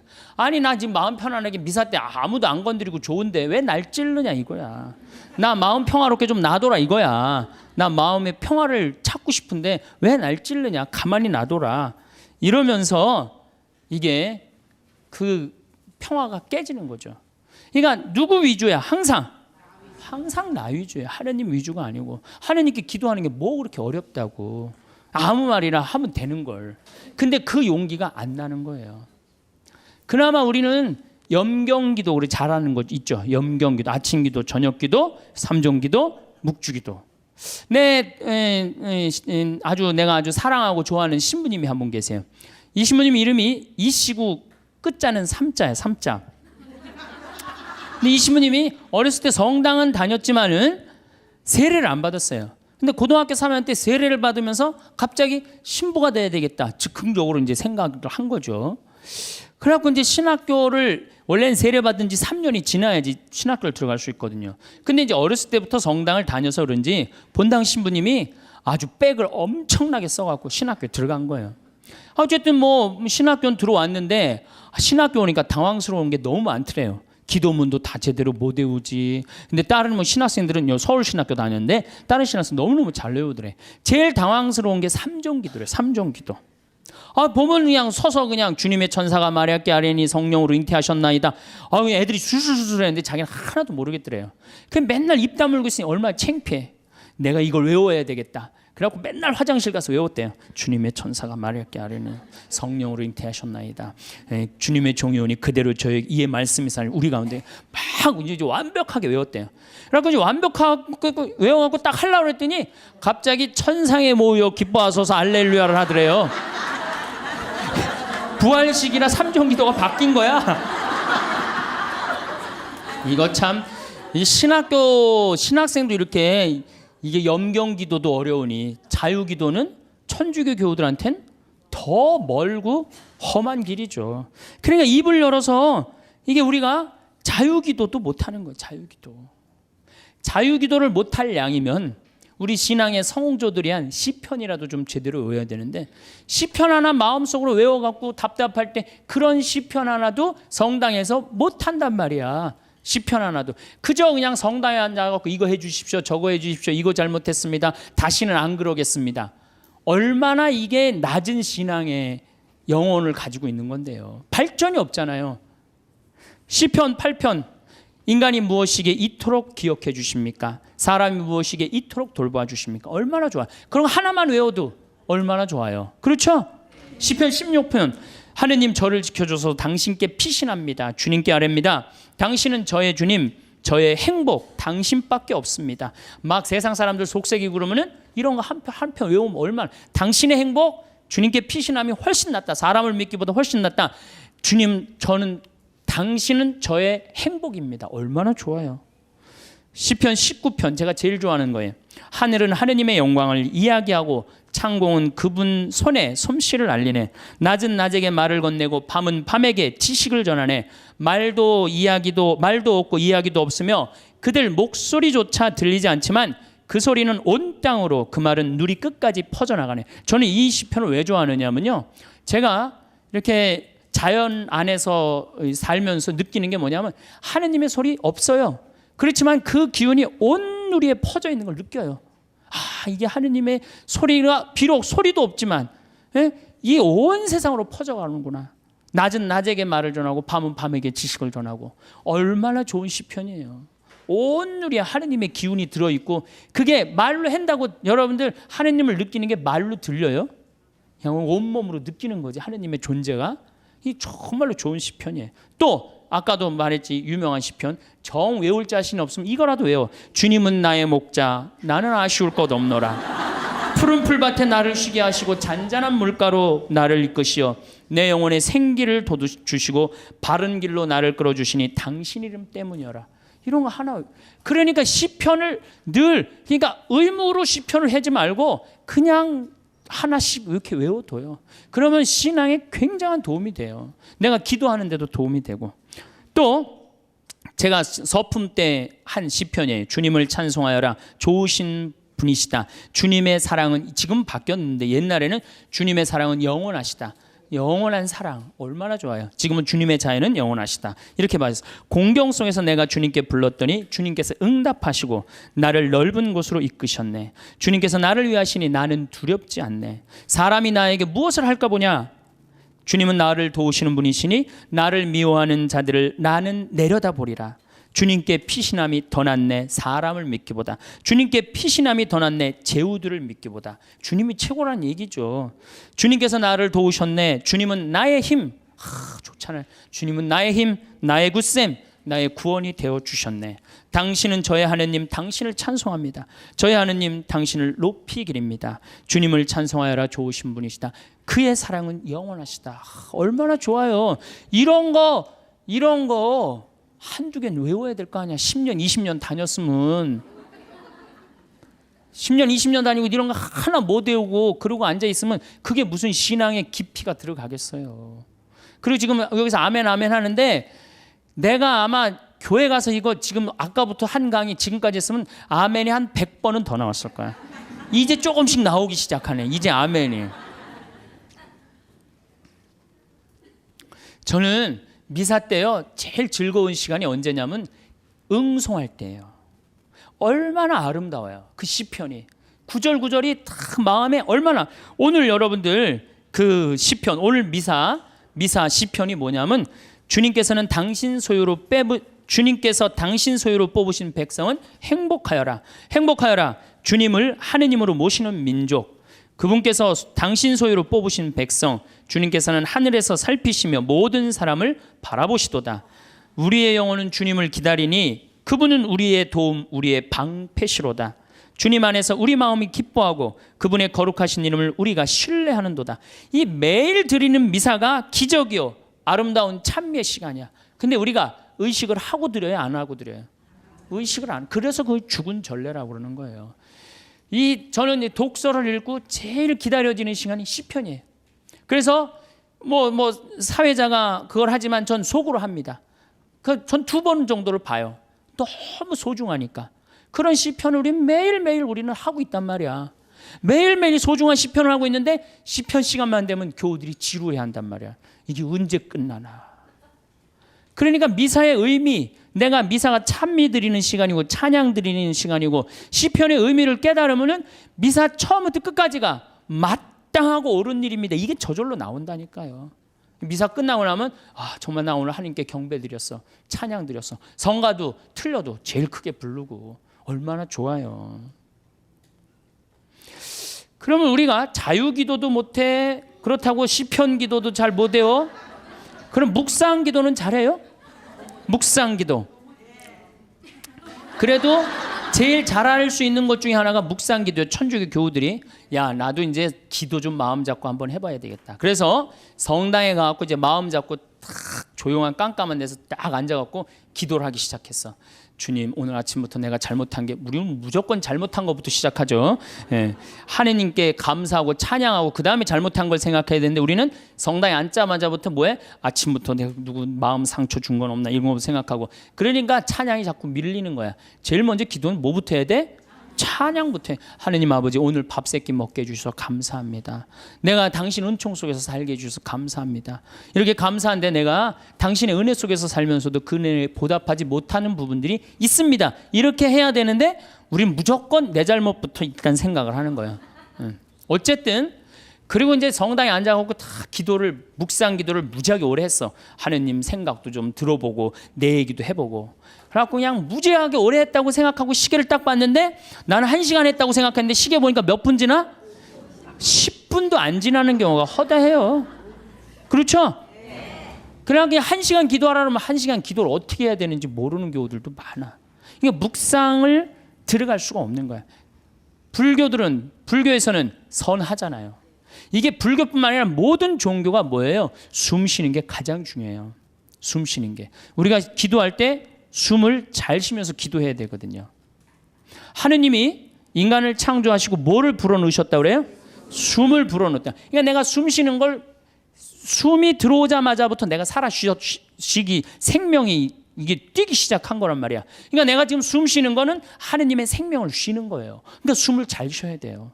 더욱이 신앙인들이라면 1년 세례받은 지 1년 지난 사람의 숨하고 10년 지난 사람의 숨하고는 틀려야 돼요.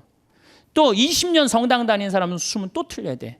1년 지난 사람은 숨을 1초에 한 번 쉰다면 10년 지난 사람은 10초에 한 번 쉴 줄 알아야 돼요. 그만큼 숨을 잘 쉬어야 돼. 숨을 쉴 때는 코나 입으로 해갖고 심장으로 해서 비장으로 해서 대장으로 해서 간으로 해서 폐로 이렇게 이런 공간으로 이렇게 다 구석구석에 숨을 다 넣어줘야지 이 안에 생명, 하느님의 생명이 살아 숨쉬는 거예요. 그런데 우리 천주교는 10년을 다니든 20년을 다니든 숨 제대로 쉬어요? 여기 자매님들 부부싸움 할 때 숨 쉬고 싸워요? 어떻게 싸워요? 숨을 목에다가 걸어놓고 싸우죠? 그래갖고 어떻게 따다다다다 하잖아. 당신이 뭐 나한테 해준 게 뭐 있어? 시집어갖고 그냥 1시간 동안 목에다 걸어놓으니까 1시간 정도 지나면 얼굴이 어떻게 돼요? 빨개져. 여기만 그 숨이 꽉 찬 거예요. 이게 여기 다 내려갔다 올라와야 되는데 그러니까 1시간 동안 숨을 안 쉬면 어떻게 돼? 이 아래가 죽는 거예요. 공기가 안 들어가는데 하느님의 생명이 안 들어가는데 살을 것 같아요? 죽을 것 같아요? 죽어요. 그래서 화병이 걸리는 거예요. 여러분들 중에 막 속이 답답하고 막 여기가 막 계속 아프고 땡기고 이러는 분들 있죠? 왜 그럴 것 같아요? 숨을 안 쉬고 살아서 그래요. 그러니까 천주교들은 부부싸움 할 때도 이게 숨 싸우는 게 틀려야 돼. 숨을 제대로 쉬고 싸워야 돼. 당신이 말이야 내가 시집 와갖고 말이야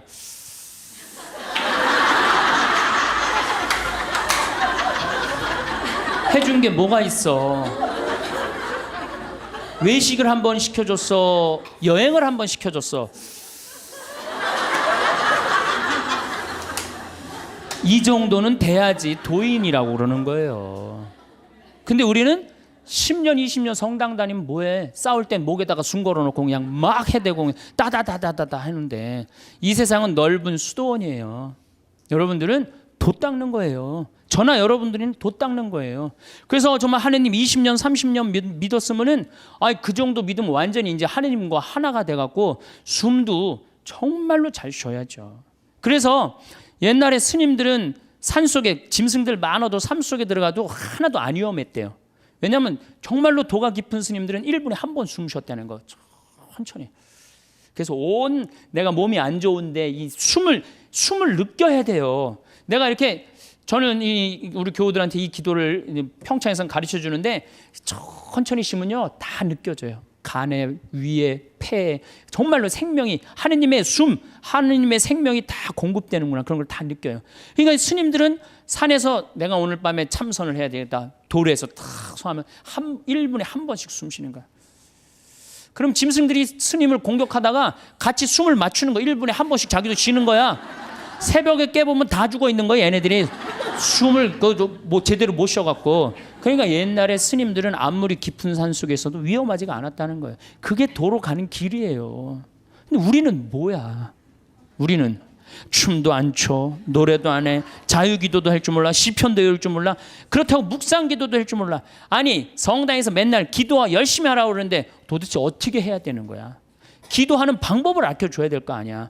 아니 고기 잡으려면 고기 잡는 법을 알려줘야 될 거 아니야. 생전 기도하는 법을 안 가르쳐줘요. 그리고 맨날 기도하라고 그래. 뭘 해라고 그러는지 몰라도 그냥 맨날 기도하시오 기도하시오. 어떻게 해라는 거야? 첫 번째 조건은 숨 쉬는 거예요. 모든 종교가 깊은 묵상, 명상으로 들어가기에 첫 번째 조건이 뭐예요? 숨을 쉬는 거예요. 그래서 여기 가장 쉬운 건 천천히 들이쉬고 참았다가 천천히 내뱉는 거예요. 그게 되면은 마음이 안정이 돼요. 그렇게 한 15분 정도 하고 나면은 그 다음에는 참 고요해져요. 고요해지면 그때는 하느님의 소리를 들을 수 있는 거예요. 내가 막 정신이 없고 막 닭똥집도 생각나고 막 화도 나고 그러는데 하느님의 소리가 들릴 것 같아요? 안 들릴 것 같아요? 안 들립니다. 내가 완전히 고요한 상태, 엘리야가 고요한 상태에서 하느님을 만났듯이 나도 완전히 고요한 상태에서 하느님을 만나야 돼. 그러려면 1시간 정도 걸린단 말이에요. 이거 그냥 앉자마자 뭐 이렇게 뭐 잘못하고 뭐하고 내가 참았는데 이번엔 못 참겠고 이러다 보면은 내가 얘기를 하다 보면은 이게 기도가 아니고 일방적으로 떠들다 가는 거예요. 떠들다 가는 거예요. 기도는 하느님의 소리를 듣는 거예요. 듣는 게 기도예요. 들으려면 어떻게 해야 돼? 내가 고요한 상태. 다른 어떤 것도 나를 건드리지도 못하는 상태. 그래야지 영원한 하느님을 조금이라도 느낄 수 있고 맛볼 수 있죠. 그러니까 앞으로는 부부싸움 할 때도 어떻게 해? 숨을 쉬면서 싸우란 말이에요. 숨을 쉬면서. 그러면은 여보 당신 성당 열심히 나가더니 완전히 이제 당신 달라졌네. 얼굴이 빨개지더니 이제 얼굴도 편안하고 싸울 때. 그리고 이거 당신 뭐 1시간 막 10분이면 다 쏟아낼 얘기를 1시간에 천천히 하니까 나도 마음이 그래 내가 잘못한 것 같아. 이러지. 이건 말할 시간도 없이 그냥 따다다다다다 해대면은 성당 단위나 많아져. 그렇죠? 여러분들은 넓은 수도원에 사는 구도자들이에요. 저도 마찬가지고. 그러니까 이제는 숨을 잘 쉬시기 바랍니다. 어떻게? 당신이 말이야. 내가 시집 와갖고 말이야.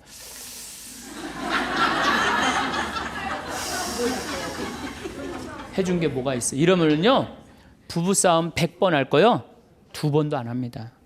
자식한테 100번 싸울 거 1번도 안 싸우게 돼요. 그래야지 마음에 평화가 오는 거예요. 평화는 저절로 찾아오는 게 아니에요. 수많은 과정 끝에 맨 끝에 누가 기다리고 있어? 평화가 기다리고 있는 거예요. 평화가.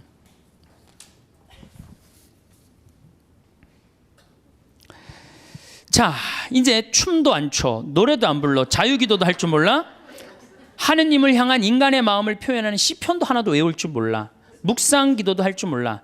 이렇게 하면서 하느님을 믿고 신앙생활을 한다고 말하는 사람은 깜깜한 밤에 등불 없이 가는 거하고 똑같은 거예요. 우리 신앙의 인도자 등불은 누구야? 춤과 노래와 시야. 그러니까 여러분들 그걸 충분히 이용하세요. 물론 성서도 있고 성사도 있고 우리 천주교는 좋은 게 너무너무 많아요. 정말 굉장히 풍요로운 종교예요. 그런데 거기에 맞춰서 이게 성사와 성서가 살아 숨쉬려면 누구의 도움이 필요해? 춤과 예술이 필요하다는 얘기. 한마디로 쉽게 얘기하면은, 그래서 교회에서는 예술가들을 무시하면 안 돼요. 그림 그리는 사람, 춤추는 사람, 노래하는 사람, 시 쓰는 사람들 귀하게 여겨야 돼요. 그걸 귀하게 여기는 공동체만이 영적으로 드러높일 수가 있는 거예요. 자, 이제 그렇다면 남은 건 그림이야, 그림. 근데 이 천주교가 그나마 버티는 게 뭐 때문에 버텨?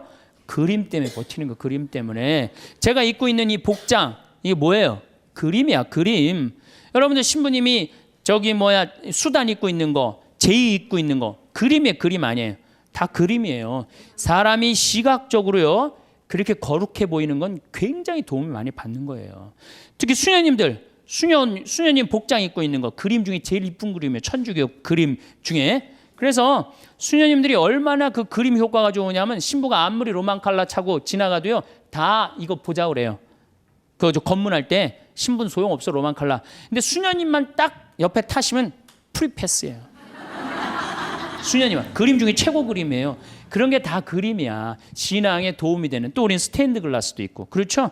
스테인드 글라스도 있고. 천주교가 그나마 그림 때문에 이게 영적인 거룩한 그 느낌을 많이 가질 수가 있는 거예요. 성당도 영적으로 그림, 예술적으로 얼마만큼 잘 짓느냐에 따라서 우리들이 그 알게 모르게 신앙에 도움이 굉장히 많은 거예요. 강당 들어가는 거하고 성당 들어가는 거 느낌이 어때요, 여러분들? 틀리죠? 그게 다 뭐 때문에 그래? 그림 때문에 그런 거예요. 그림 때문에. 그림은 굉장히 중요한 거예요. 제가 이콘을 좀 오늘 조금 설명을 드릴 건데, 이 이콘 보면은 이거는 메나스라는 이 수도원 6세기 때 이콘이에요. 잘 안 보이시죠? 이건 예수님인데 보시면은 예수님은 성소를 갖고 있고 수도원은 서약서를 갖고 있는데, 이 그림에 보면 이 눈이 어때요, 여러분들? 제정신인 눈 같아? 제정신이 아닌 눈 같아요? 약간 막간 눈 같지 않아요? 저는 이 그림 참 좋아합니다. 왜냐하면 우리가 하느님을 믿는 사람들, 하늘로 향하는 사람들은 눈이 어때야 돼? 약간 맛이 가야 돼요. 우리는 어디를 향해야 돼? 하늘로 향하려면 눈을 약간 들어 올려야지. 그래야 맛이 가야 돼요. 신학교에서 보면은 그런 애들이 있어요. 그래서 걔네들 별명이 뭐냐? 쌍뚜스라, 쌍뚜스. 걔네들은 눈을 이렇게 들고 다녀요. 하느님을 계속 생각하느냐고.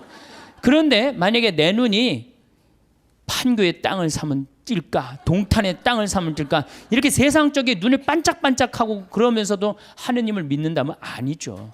우리는 이미 어디를 향하는 사람들이야? 하늘을 향하는 사람이야. 정말로 먼 데를 보는 눈이어야 돼요. 그래서 눈이 이렇게 맛이 간 거예요. 굉장히 좋은 의미가 있는 거예요. 또 예수님이 이 수도원 원장 어깨에 어떻게 손을 얹고 있죠. 이게 뭐냐 하면은 친구야, 친구. 여러분들 친한 친구끼리 어떻게 하지? 어깨 동무하죠. 예수님 우리 어깨 동무. 이게 루브르 박물관에 있는 이콘이에요. 어깨, 나의 친구가 되어주시는 예수님 얼마나 좋아요. 이 그림만 보고 있어도 그냥 마음이 편안해진단 말이야. 이런 그림이 집에 걸려 있어야지. 근데 내가 가정방문 가면 이런 성화 하나도 안 걸려 있고, 어떤 집은 맥주 회사에 그 여자가 막 쫙 이렇게 막 이러는 거, 그냥 그런 거 걸려 있어. 그 집이 거룩할 것 같아, 안 거룩할 것 같아요? 내가 신앙생활할 때 우리 가정을 어떻게 꾸미느냐, 그것도 굉장히 중요한 거예요. 그래서 여러분들 이런 이콘 사셔서 걸어놓으세요. 제발. 그 집안을 거룩하게 꾸미는 그것도 그림이에요. 그림. 초도 좋은 것도 사놓고, 성모님도 이쁜 성모님 사놓고, 거기도 초 켜놓고, 이콘도 이게 집에 이 정도 집에 벽에 걸어놔도 돼. 요즘 다 집들이 크더라고. 가정방문 다녀보니까 얼마나 좋아요. 요거는 돌아온 탕자. 잘 안 보이시죠? 네, 평창에 오세요. 네, 평창에 오면은 이걸 놓고 기도하니까.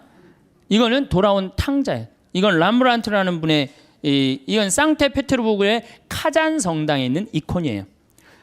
여러분들 이 탕자, 예수님이 탕자 얘기를 했지만 저는 이 탕자가 참 나쁜 놈이라고 생각해요. 아버지가 살아있는데 재산 달라고 그랬잖아요. 그렇죠? 보통 재산은 언제 우리가 달라고 그러죠? 돌아가실 때 달라고 그러는데 살아있을 때 달라고 그래. 살아있을 때 달라고 그러고 어떻게? 이걸 갖고 나가서 흥청망청 썼어요. 그리고 돌아올 때 왜 이 아들이 돌아와요? 배가 고파서 돌아옵니다. 뭐라 그래? 아버지 집에 먹을 거 많은데. 그리고 돌아오는 거예요. 그런데 이 아버지는 그런 아들이 돌아온 것 자체만 해도 좋아요, 안 좋아요? 좋았던 거예요. 그래서 맨발로 쫓아나와 갖고 아들을 끌어안는데, 이 아버지가 지금 장님이에요. 눈을 감고 있어요. 어떻게? 네가 무슨 죄를 져도 돌아만 온다면 내가 너를 받아주마. 그리고 끌어안아. 눈 감아주마. 얼마나 좋은 그림이에요. 그 다음에 손은, 한 손은 엄마 손, 한 손은 아빠 손이야. 아버지의 강인함으로, 어머니의 따뜻함으로 이젠 다시는 너를 세상 밖 죄악으로 난 너를 내보내지 않겠다. 다 끌어안아주는 거예요. 얼마나 이 품에 안겼을 때 얼마나 좋겠어요. 우리도 정말 세상 막 돌아다니다가 아버지 생각나고 돌아오면 아버지가 어떻게 해? 언제든지 이렇게 안아주시고 끌어안아주신단 말이야. 이 띠를 뚫어서 죄 진 사람들, 다리는 신발 다 떨어져 갖고, 그런데도 이 아들을 받아들인단 말이야. 그랬더니 큰 아들이 막 화를 내고 어두움 속에서 있어. 여러분들 마음 안에 미움, 질투, 시기가 있다면 여러분은 항상 어디 속에서 살 것 같아요? 어둠 속, 기쁨으로 나올 수가 없어요. 기쁨으로 나올 수가 없어요. 그러니까 우리가 살아가면서 항상 기쁘게 살아야 돼. 기쁘게 살려면 누굴 미워하면은 미워하는 것도 습관이에요.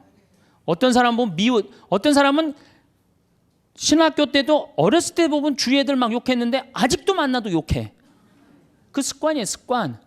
근데 사람 안 미워하는 거 습관 들이면요 세상 편안해요. 사람은 막 누군 왜 저러냐 누군 왜 저러냐 그런 거 신경 안 쓰고 살면요 세상 편안해요. 근데 큰 아들은 그걸 못했기 때문에 어둠 속에 있는 거예요. 어둠 속에. 여러분도 혹시 지금 어둠 속에 계신 분들 혹시 안 계세요? 빨리 빛으로 나오세요. 아버지의 빛으로. 이 그림만 봐도 우리가 기도할 수 있는 거예요. 이 그림만 봐도. 자, 그 다음에 이쪽 그림은 나의 왼편을 바라보시는 예수님이야. 왼편. 예.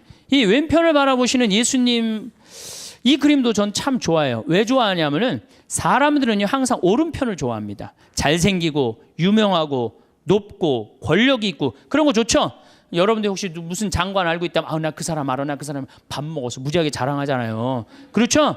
유명한 사람 알고 있으면은 그리고 멋있고 잘생긴 사람 좋아하게 돼 있어 사람은 항상. 그런데 인간은 참 묘해요. 갑자기 그런 사람이 갑자기 흠이 하나 잡혔어. 그러면 그걸 핥히는 게 인간의 습성이에요. 끄집어내고. 아무도 나를 이해하지 못할 때 성당 앞에 가서 앉을 때 누가 나의 왼편을 바라봐줘요? 예수님만이 나의 더럽고 추악하고 정말로 드러내기 창피한 거를 예수님은 따뜻한 눈으로 바라봐 주신단 말이에요. 그러니 이 그림이 얼마나 좋은 그림이에요. 언제나 나의 단점을 얘기할 수 있는 그분. 얼마나 좋아요. 그림. 그래서 우리가 그림이 좋은 거예요. 이거는 내 발을 씻기신 예수님 얘기죠. 그렇죠? 예수님이고 베드로예요. 그런데 여러분들 발을 씻긴다. 뭐 우리가 전례적으로도 발 몇 번 씻겨보고 그랬죠? 그런 경험 있죠? 이스라엘에서 발을 씻긴다. 이건 종이 최고 밑으로 내려간 거예요. 얼마나 그 척박한 땅에 먼지가 얼마나 많아요. 그런데 베드로의 발을 씻긴다. 그런데 예수님의 얼굴이 베드로한테 안 가 있고 어디가 있느냐면 베드로의 발에 입을 맞추고 있어요. 정말 예수님은 낮출 때까지 낮추고 계신 거예요. 그러니까 너무 감격한 베드로가 예수님을 끌어안죠. 자, 생각해 보세요. 내 친구가 돼서 어깨 동무를 해주고 내가 잘못할 때 돌아오면은 끌어안아주고 눈 감아주고 나의 왼편을 바라봐 주시고 내 발을 씻겨주신 예수님. 이 예수님한테 우리가 할 일이 뭐가 있을까요? 감사드리고 찬양 드려야지. 여기다 또 뭘 시켜?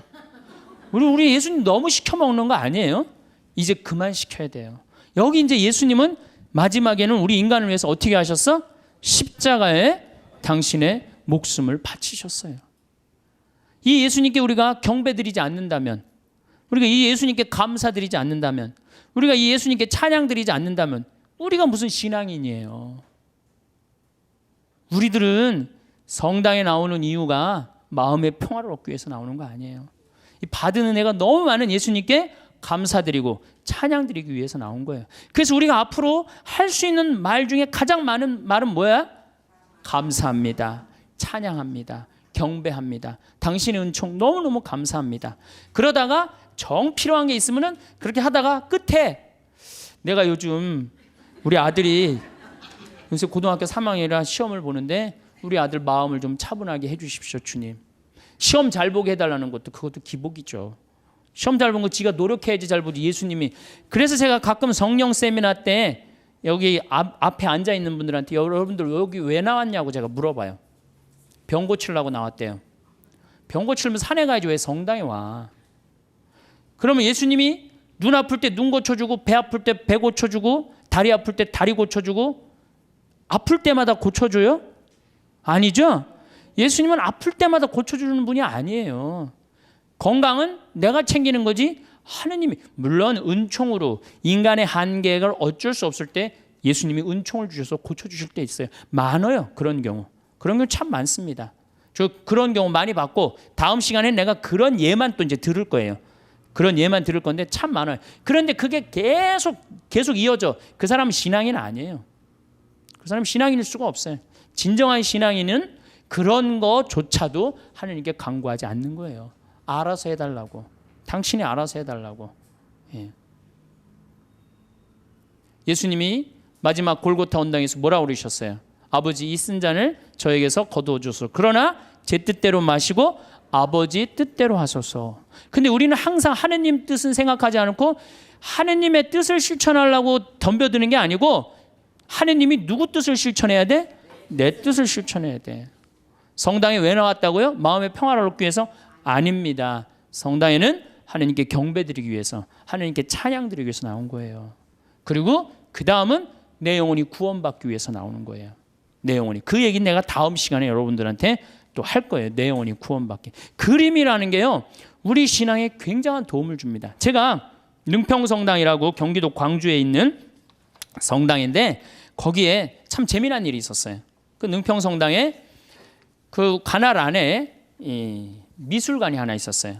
미술관이 하나 있어갖고 그 초청장이 왔어요. 저는 굉장히 그런 거 가는 걸 좋아합니다.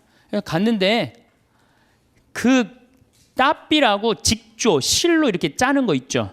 그게 딱 하나 걸려 있는데 가시 그게 걸려 있는데 내 가슴이 막 두근두근 뛰는 거예요. 막 벌렁벌렁 거리고.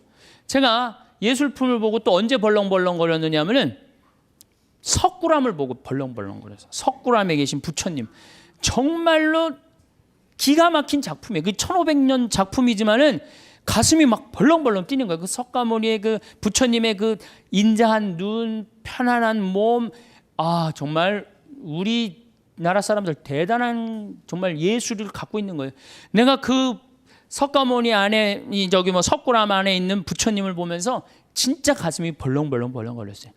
그리고 난 다음에 또 이 그 가시관을 보고 가슴이 벌렁벌렁 거렸어요. 그래서 그 저기 뭐야 이 작품 그 하시는 교수님이 홍익대학 송번수라는 교수님인데 내가 그 교수님한테 그랬어요. 나는 이 작품 보고 너무너무 가슴이 떴는데 당신의 이런 기가 막힌 작품을 내가 성당을 곧 질 텐데 내 성당에다가 하느님께 봉헌하고 싶다. 그리고 이제 1년 반이 지났어요. 1년 반이 지나고 난 다음에 성당이 이제 설계가 나왔을 때 설계와 동시에 갔어요. 내가 성당을 짓는데 교수님 작품을 걸고 싶다고 얘기를 하지 않았느냐. 이제 걸고 싶다. 그랬더니 교수님 깜짝 놀라는 거예요. 말만 했는 줄 알았더니 그때만 해도 제가 8, 9년 전이니까 참 지금도 젊지만 그때는 더 젊었죠. 예. 깜짝 아주 새파랗고 젊은 신부가 당돌하게 와갖고 이렇게 얘기를 하는데 근데 그 교수님이 좋다. 내가 신부님 성당에다 베네딕토 나하고 분명히 같아. 내가 성당에 봉헌하겠다. 근데 교수님 문제가 하나 있다. 무슨 문제가 있냐면 난 가난한 성당의 본당 신부이기 때문에 돈이 없다. 오로지 있는 건 마음밖에 없다. 근데 이분 작품이 어디에 지금 있냐면 LG 아트센터 가보셨어요? 거기에 있는 작품이 그분이 하신 거예요. 그 다음에 아산 그 삼성에서 하는 그 병원의 그 작품. 그러니까 그분이 한 번 작품하면 보통 20억, 30억짜리를 하세요. 작품을 한 번 하면. 난 아무것도 몰랐지. 그리고 그 가시가 무슨 작품이었느냐? 이 헝가리 부다페스트 천년제를 수도 설정 천년제를 기념해 갖고 세계 따삐전에 대상 탄 작품이에요. 그러니까 내가 보는 눈이 있었던 거지. 전 심사위원이 5명이 심사위원인데 한 명도 이 저기 뭐야 이 컴플레인을 안 하고 만장일치로 된 작품이에요. 그 기가 막힌 작품이죠. 그 기가 막힌 교수님 선생님 작품을 성전에다가 그 농사꾼 신부의 유럽에 가다 그 책에는 그 사진을 내가 넣어놨어요. 그 사진을 넣어놨는데 기가 막혀요. 그게 4m에 4m야. 1년 동안 짠 거예요. 1년 동안. 시를 4m면 이거보다 훨씬 크죠. 그 성당이 내가 성당을 이렇게 조립식으로 성당을 이렇게 졌는데 그게 4억 들어갔는데 그 작품이 4억이 훨씬 넘어요. 그러니까 성당보다 작품값이 더 큰 거야. 근데 그분이 실값만 받고 그걸 봉헌해 준 거예요. 실감만. 대단하죠. 오로지. 그래갖고 이제 교수님하고 둘이서 작품이 완성됐을 때 그 앞에서 술을 먹고 둘이서 춤을 추고 노래했던 기억이 나요. 이 노래하고 춤추는 게 좋은 거예요. 그래서 그 머리 하얀 교수님하고 새파란 신부하고 정말로 제 인생의 큰 추억이에요. 아주 큰 추억이에요. 그래서 지금 능평성당에는 그 미안의 면류관, 제목이 미안의 면류관이에요. 미안의 면류관이 지금 걸려 있어요. 그래서 내가 그 성당 아직도 이제 못 가봤는데 내가 졌지만 내가 한 번도 못 가봤어요 아직. 이제 다음 달에 강의가 있어서 이제 갈 건데 거기에 가만히 앉아 있으면 예수님의 온갖 삶이 다 느껴져요. 온갖 삶이. 여러분들 이제는요, 여러분들이 예수를 사랑하시면 좋을 것 같아요. 예수를. 그래서 이제 성가도, 춤도, 노래도, 시도 열심히, 그림도 열심히 하는 그런 사람들이 될 때 우리가 하느님께 다가가는 거예요. 제가 우리 교우들한테 이런 이제 강의를 이제 한 지가 한 2달 정도, 2달 전부터 이런 강의를 제가 시작을 했어요. 왜 이런 강의를 제가 하기 시작을 했느냐면은 지금 이슬람교가 천주교를 앞질렀습니다. 이슬람교가 인구 면에 있어서 이슬람이 훨씬 많아요. 이슬람을 가만히 들여다보니까 철저해요. 신앙생활을 철저하게 해요. 신앙생활을. 근데 천주교를 보니까 점점 더 느슨해져. 막 그야말로 이게 진짜 성당 다니는 사람인지 안 다니는 사람인지 구분도 안 될 정도로 완전히 느슨해지는 거예요. 이렇게 느슨해지다가는 하느님과의 관계가 점점 더 멀어질 수밖에 없어요. 우리도 철저하게 신앙생활, 하느님을 믿는, 우리 신앙 성도들은 하느님을 믿는다는 이유 하나로 어떻게 살으셨어요? 이 순교자성을. 죽는 게 문제가 아니고, 죽는 건 뭐 그냥 죽으면 되는 건데 어떻게 다 산속으로 다 피해 들어갔어요. 옛날에 다 양반집이 다 믿었죠? 산속으로 들어가면은 출세할 길이 있어요, 없어요? 출세할 길이 없어요. 그래서 100년 동안 출세를 못했어요. 천주교 교우들은 100년 동안 세상에 나오지 못했다고, 하느님을 믿는다는 이유 하나로. 하느님을 믿는다는 이유 하나로. 근데 우리는 요즘 자녀들한테 신앙교육을 어떻게 시켜요? 고등학교 3학년만 되면은 성당 안 나가면 슬그머니 눈 감아버린단 말이에요. 1년 동안만 네가. 그러니까 이게 하느님을 왜 믿는지를 모르는 거지. 뭐가 중요한지 모르는 거지. 제가 오체투지 라싸까지 2100km를 가는 그 모습을 보면서 참 많은 걸 느꼈어요.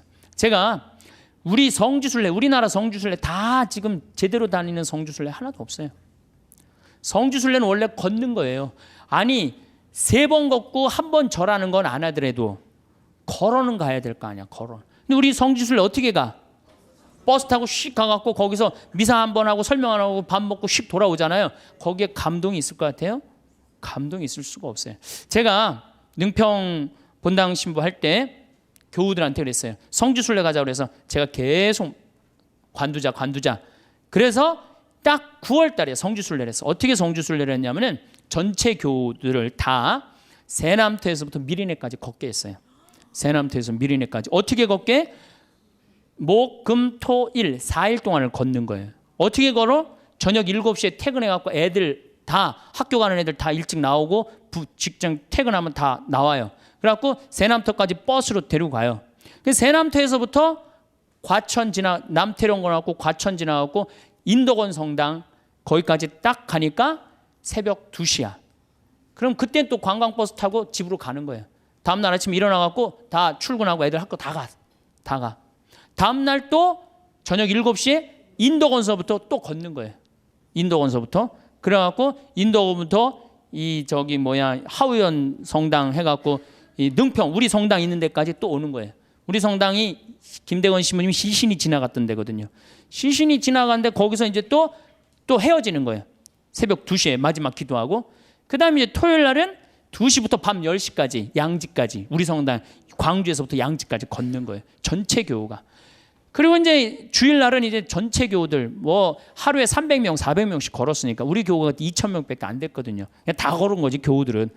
그래갖고 이제 마지막 날은 양지에서부터 삼도고개 넘어가고 미리네 이제 김대원 신부님 무덤 앞에 가갖고 무릎을 꿇고 다 신부님 앞에서 조배를 하는데 다 우는 거예요. 교우들이. 그게 성지순례라는 거예요. 그게. 우리 너무 쉽게 신앙생활해요 요즘. 그냥 거저하는 거 거저. 그러니까 쉽게 신앙생활하니까 하느님을 깊게 느끼지도 못하고 쉽게 떠나고. 그래서 여러분들 이제는 신앙생활의 본질을 우리가 잡아야 돼요. 그건 너무너무 쉬워요. 천주교 요리문답 1조만 생각하면 돼. 사람이 무엇을 위하여 낳느냐? 천주를 알아 공경하고 자기의 구원을 위하여 낳느니라. 그래서 이제 천주님을 공경하는 데는 우리가 뭘 해야 돼? 찬양, 성가 부르고 춤춰드리고. 춤은 밤 10시에 성당 가서 이제 다 문 걸어 잠고 추세요. 예? 밤 10시에. 예. 그리고 성가도 그래요. 저는 성가를 혼자서 성당에서 1시간씩 부르는 걸 참 좋아해요. 그냥 내가 아는 노래 그냥 다 부르는 거예요. 성당에서. 뭐 요즘은 뭐 성당에 교우들이 많이 와갖고 잘 부르지는 못하지만은 그래도 옛날에는 성가 1시간, 2시간 부르고 나면 그렇게 행복해요. 여러분들도 그렇게 성가 부르세요. 그리고 집에서도 불러 좀. 제발. 오늘 밤에 당장에 순교자 성월이니까 장하다 순교자 설아벌 예터절에 저녁에 집에서 부르란 말이에요. 예? 그래야만이 내가 신앙이 뜨거워지는 거예요. 예? 그럼 막 성가 부르는데 막 밤 9시 막 9시 반 막 너무 뜨거워. 그럼 바로 그 뜨거운 마음을 성당에 가갖고 제일 예쁜 옷을 입고 가갖고 딱 춤추고 딱 들어오란 말이야. 그러면은 하느님과의 관계가 제대로 형성이 되는 거예요. 그리고 여러분들 시편 기도 좀 하고 아침에 일어나고 하나 그 시편 다 처음부터 끝까지 읽지 마시고 하나만 펴도 좋은 내용이 너무너무 많아요. 그냥 내 마음을 그대로 표현하는 시편들이 천재야. 150편까지 여러분들 보십시오. 아주 기가 막힙니다. 그러니까 시편 하나씩 읽고 얼마나 좋아요. 또 저녁에 주무실 때 어떻게 숨을 천천히 2번 들이쉬고 4번 내뱉고 다음에 4번 들이쉬고 8번 내뱉고 천천히 나눠서 그러니까 숨 한 번 쉴 때 1분 내지 2분 정도 천천히 그러면 내 마음이 온전히 고요해진단 말이에요. 그럴 때 마지막에 촛불 켜놓고 기도하고 주무신다면 여러분들이 정말 얼마나 행복하겠어요.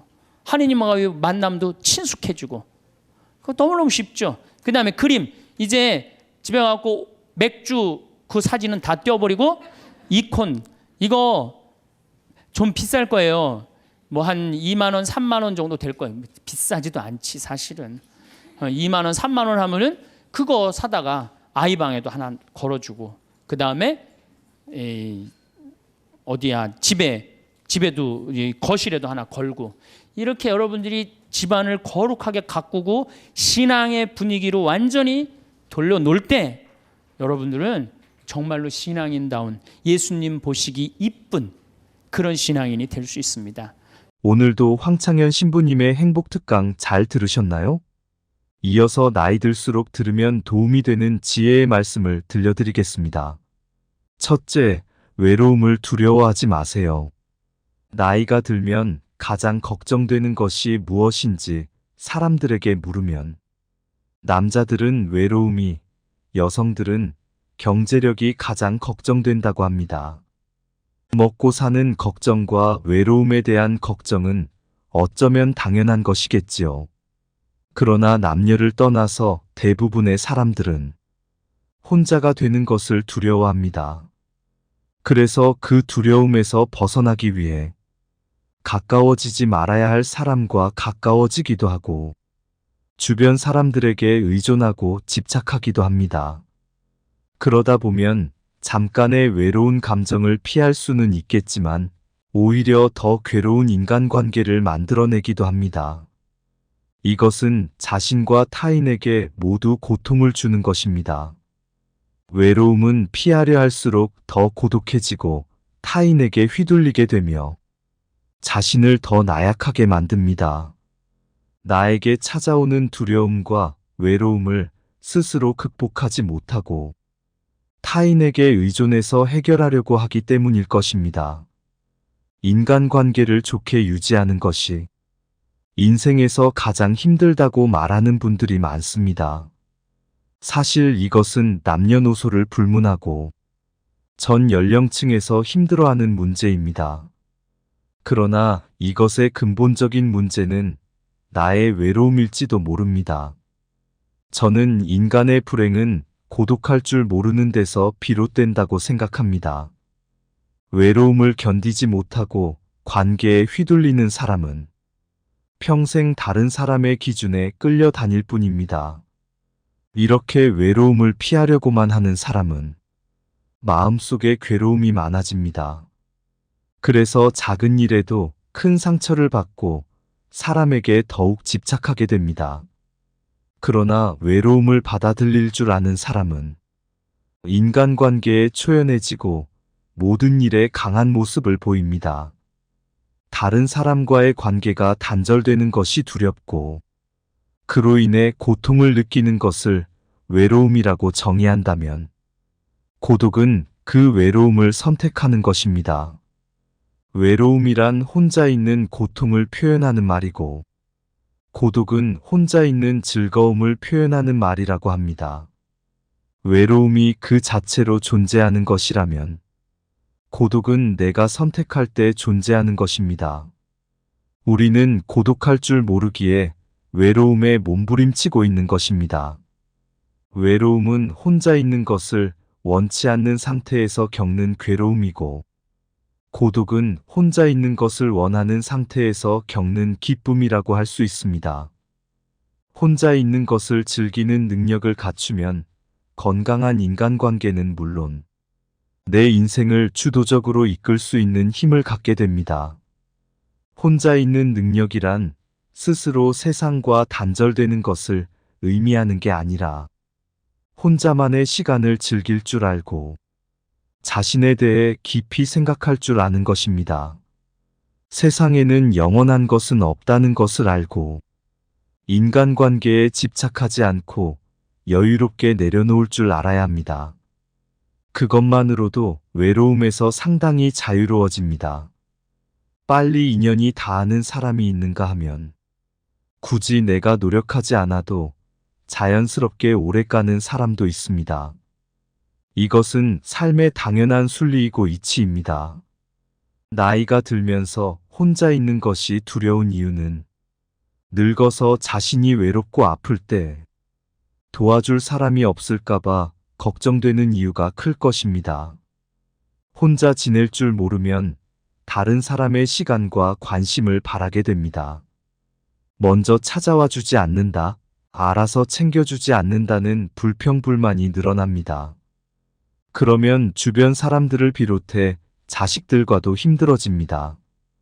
여기에 고집이 대단하고 성질까지 나쁘면 관계의 골이 더욱 깊어져서 결국 나의 곁에는 아무도 남지 않게 됩니다.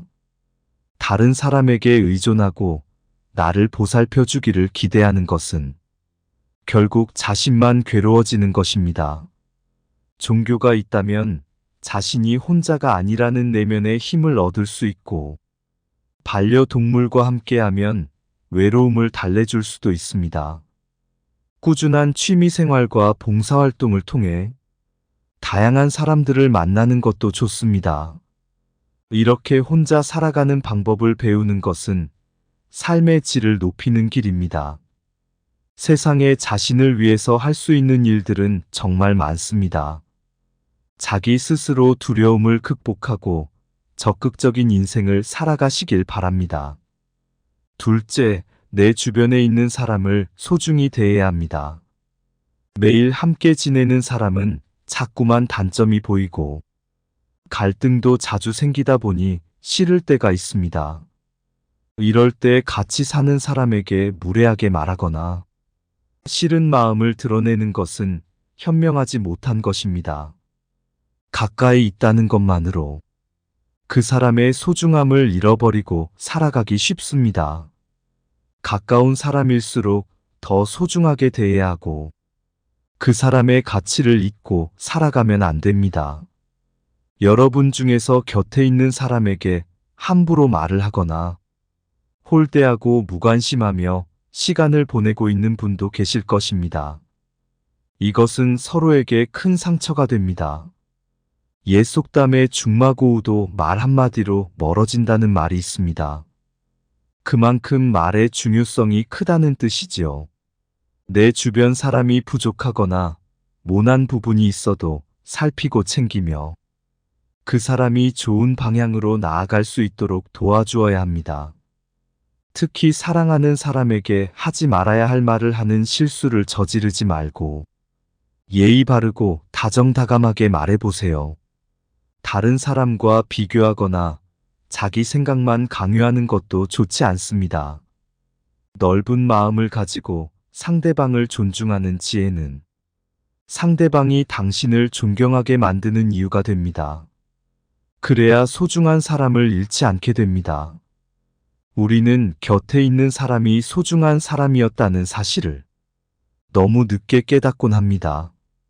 곁에 있을 때 잘해주지 못하고 그 사람이 떠나고 나서 후회하는 것은 부모님이 돌아가신 다음에 후회하는 행동과 많이 닮아 있습니다.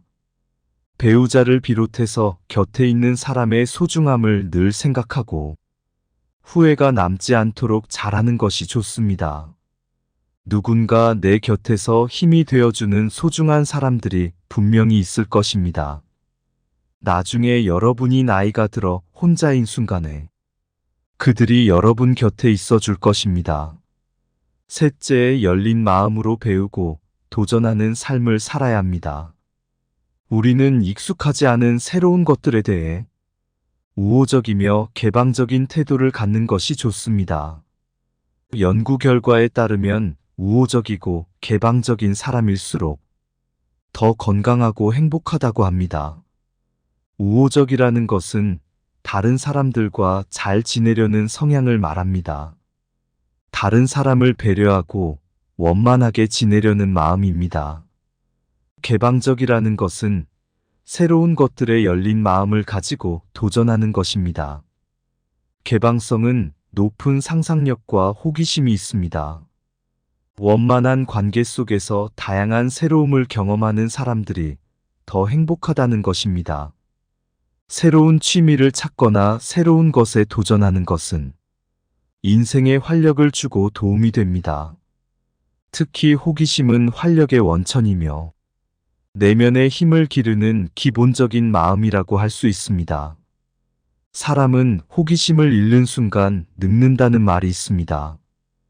혼자만의 시간을 잘 활용해서 자신의 부족한 점을 채워나가고 그동안 미뤄왔던 하고 싶었던 일을 하며 살아간다면 풍요롭고 행복한 삶을 누릴 수 있을 것입니다.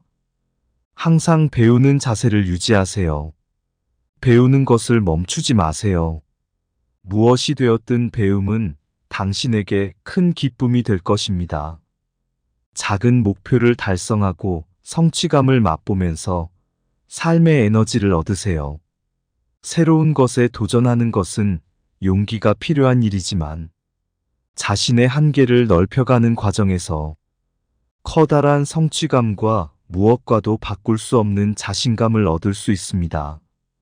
넷째, 혼자가 될 줄 아는 사람이 좋은 인간관계를 만들 수 있습니다. 여러분이 삶을 살아가면서 가장 중요하다고 생각하는 것은 무엇인가요?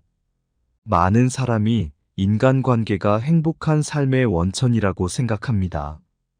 실제로 전 세계적으로 인간관계가 행복에 큰 영향을 미친다는 수많은 연구 결과가 나와 있습니다. 하지만 나이가 들어가면서 인간관계에 매달릴 필요는 없다고 생각합니다. 인간관계가 언제나 우리에게 긍정적인 효과를 주는 것은 아니기 때문입니다. 잘 맞지 않는 사람들과 억지로 관계를 이어나가려고 하면 오히려 불행을 초래할 수 있습니다. 인간관계 때문에 쓸데없는 에너지를 낭비하고 스트레스를 받게 되니 나의 행복을 위해서 나이가 들수록 혼자가 되는 것을 선택하는 용기가 필요합니다. 모든 사람들은 혼자가 되는 것에 두려움을 가지고 있습니다. 그리고 그러한 결핍을 채우기 위해 타인에게 의존하려고 합니다. 하지만 이런 태도는 타인에게 이용당하거나 남들에게 휘둘리기 쉬운 사람이 될 수 있습니다. 반면에 혼자서도 시간을 잘 보내는 사람은 현명하게 고독을 즐기며 시간을 잘 활용하고 자신의 부족한 부분을 스스로 채우려고 노력합니다. 좋은 인간관계를 맺는 것은 삶의 질을 높여주고 행복감을 주는 요소입니다. 하지만 좋은 인간관계를 맺기 위해서는 자신의 가치와 존중을 잃어버리면 안 됩니다. 단순하게 나이를 많이 먹었다고 성인이 아니라 진정한 성인이란 몸과 마음이 성숙하고 자유와 책임을 다하는 사람을 의미합니다. 성인으로서 자신의 두려움을 극복하고 자신의 삶을 스스로 키워나가면 행복한 삶을 누릴 수 있을 것입니다. 다섯째, 혼자가 될 줄 알아야 다른 사람을 이해할 수 있습니다. 스스로를 받아들일 수 있을 때, 비로소 다른 사람을 수용할 수 있다고 합니다. 자기 자신을 이해하고 알아가는 시간을 꼭 가지세요. 누군가 당신에게 솔직하게 속마음을 얘기한다는 것은 그 사람이 당신을 그만큼 신뢰하고 있다는 증거입니다. 그렇게 할 수 있는 이유는 당신이 스스로를 받아들이는 성숙한 모습을 보여주었기 때문일 것입니다. 그 내면에서 나타나는 여유로움은 다른 사람의 감정에 깊이 공감하고 이해할 수 있는 이유입니다. 나를 신뢰하고 따르는 누군가가 있다는 사실만으로 당신은 인간관계에서 안정감을 느끼게 될 것입니다. 혼자가 될 줄 알아야 편안하고 행복할 수 있는 이유입니다. 자신과의 시간을 충분히 갖고 자신과 대화하며 해답을 찾아보세요.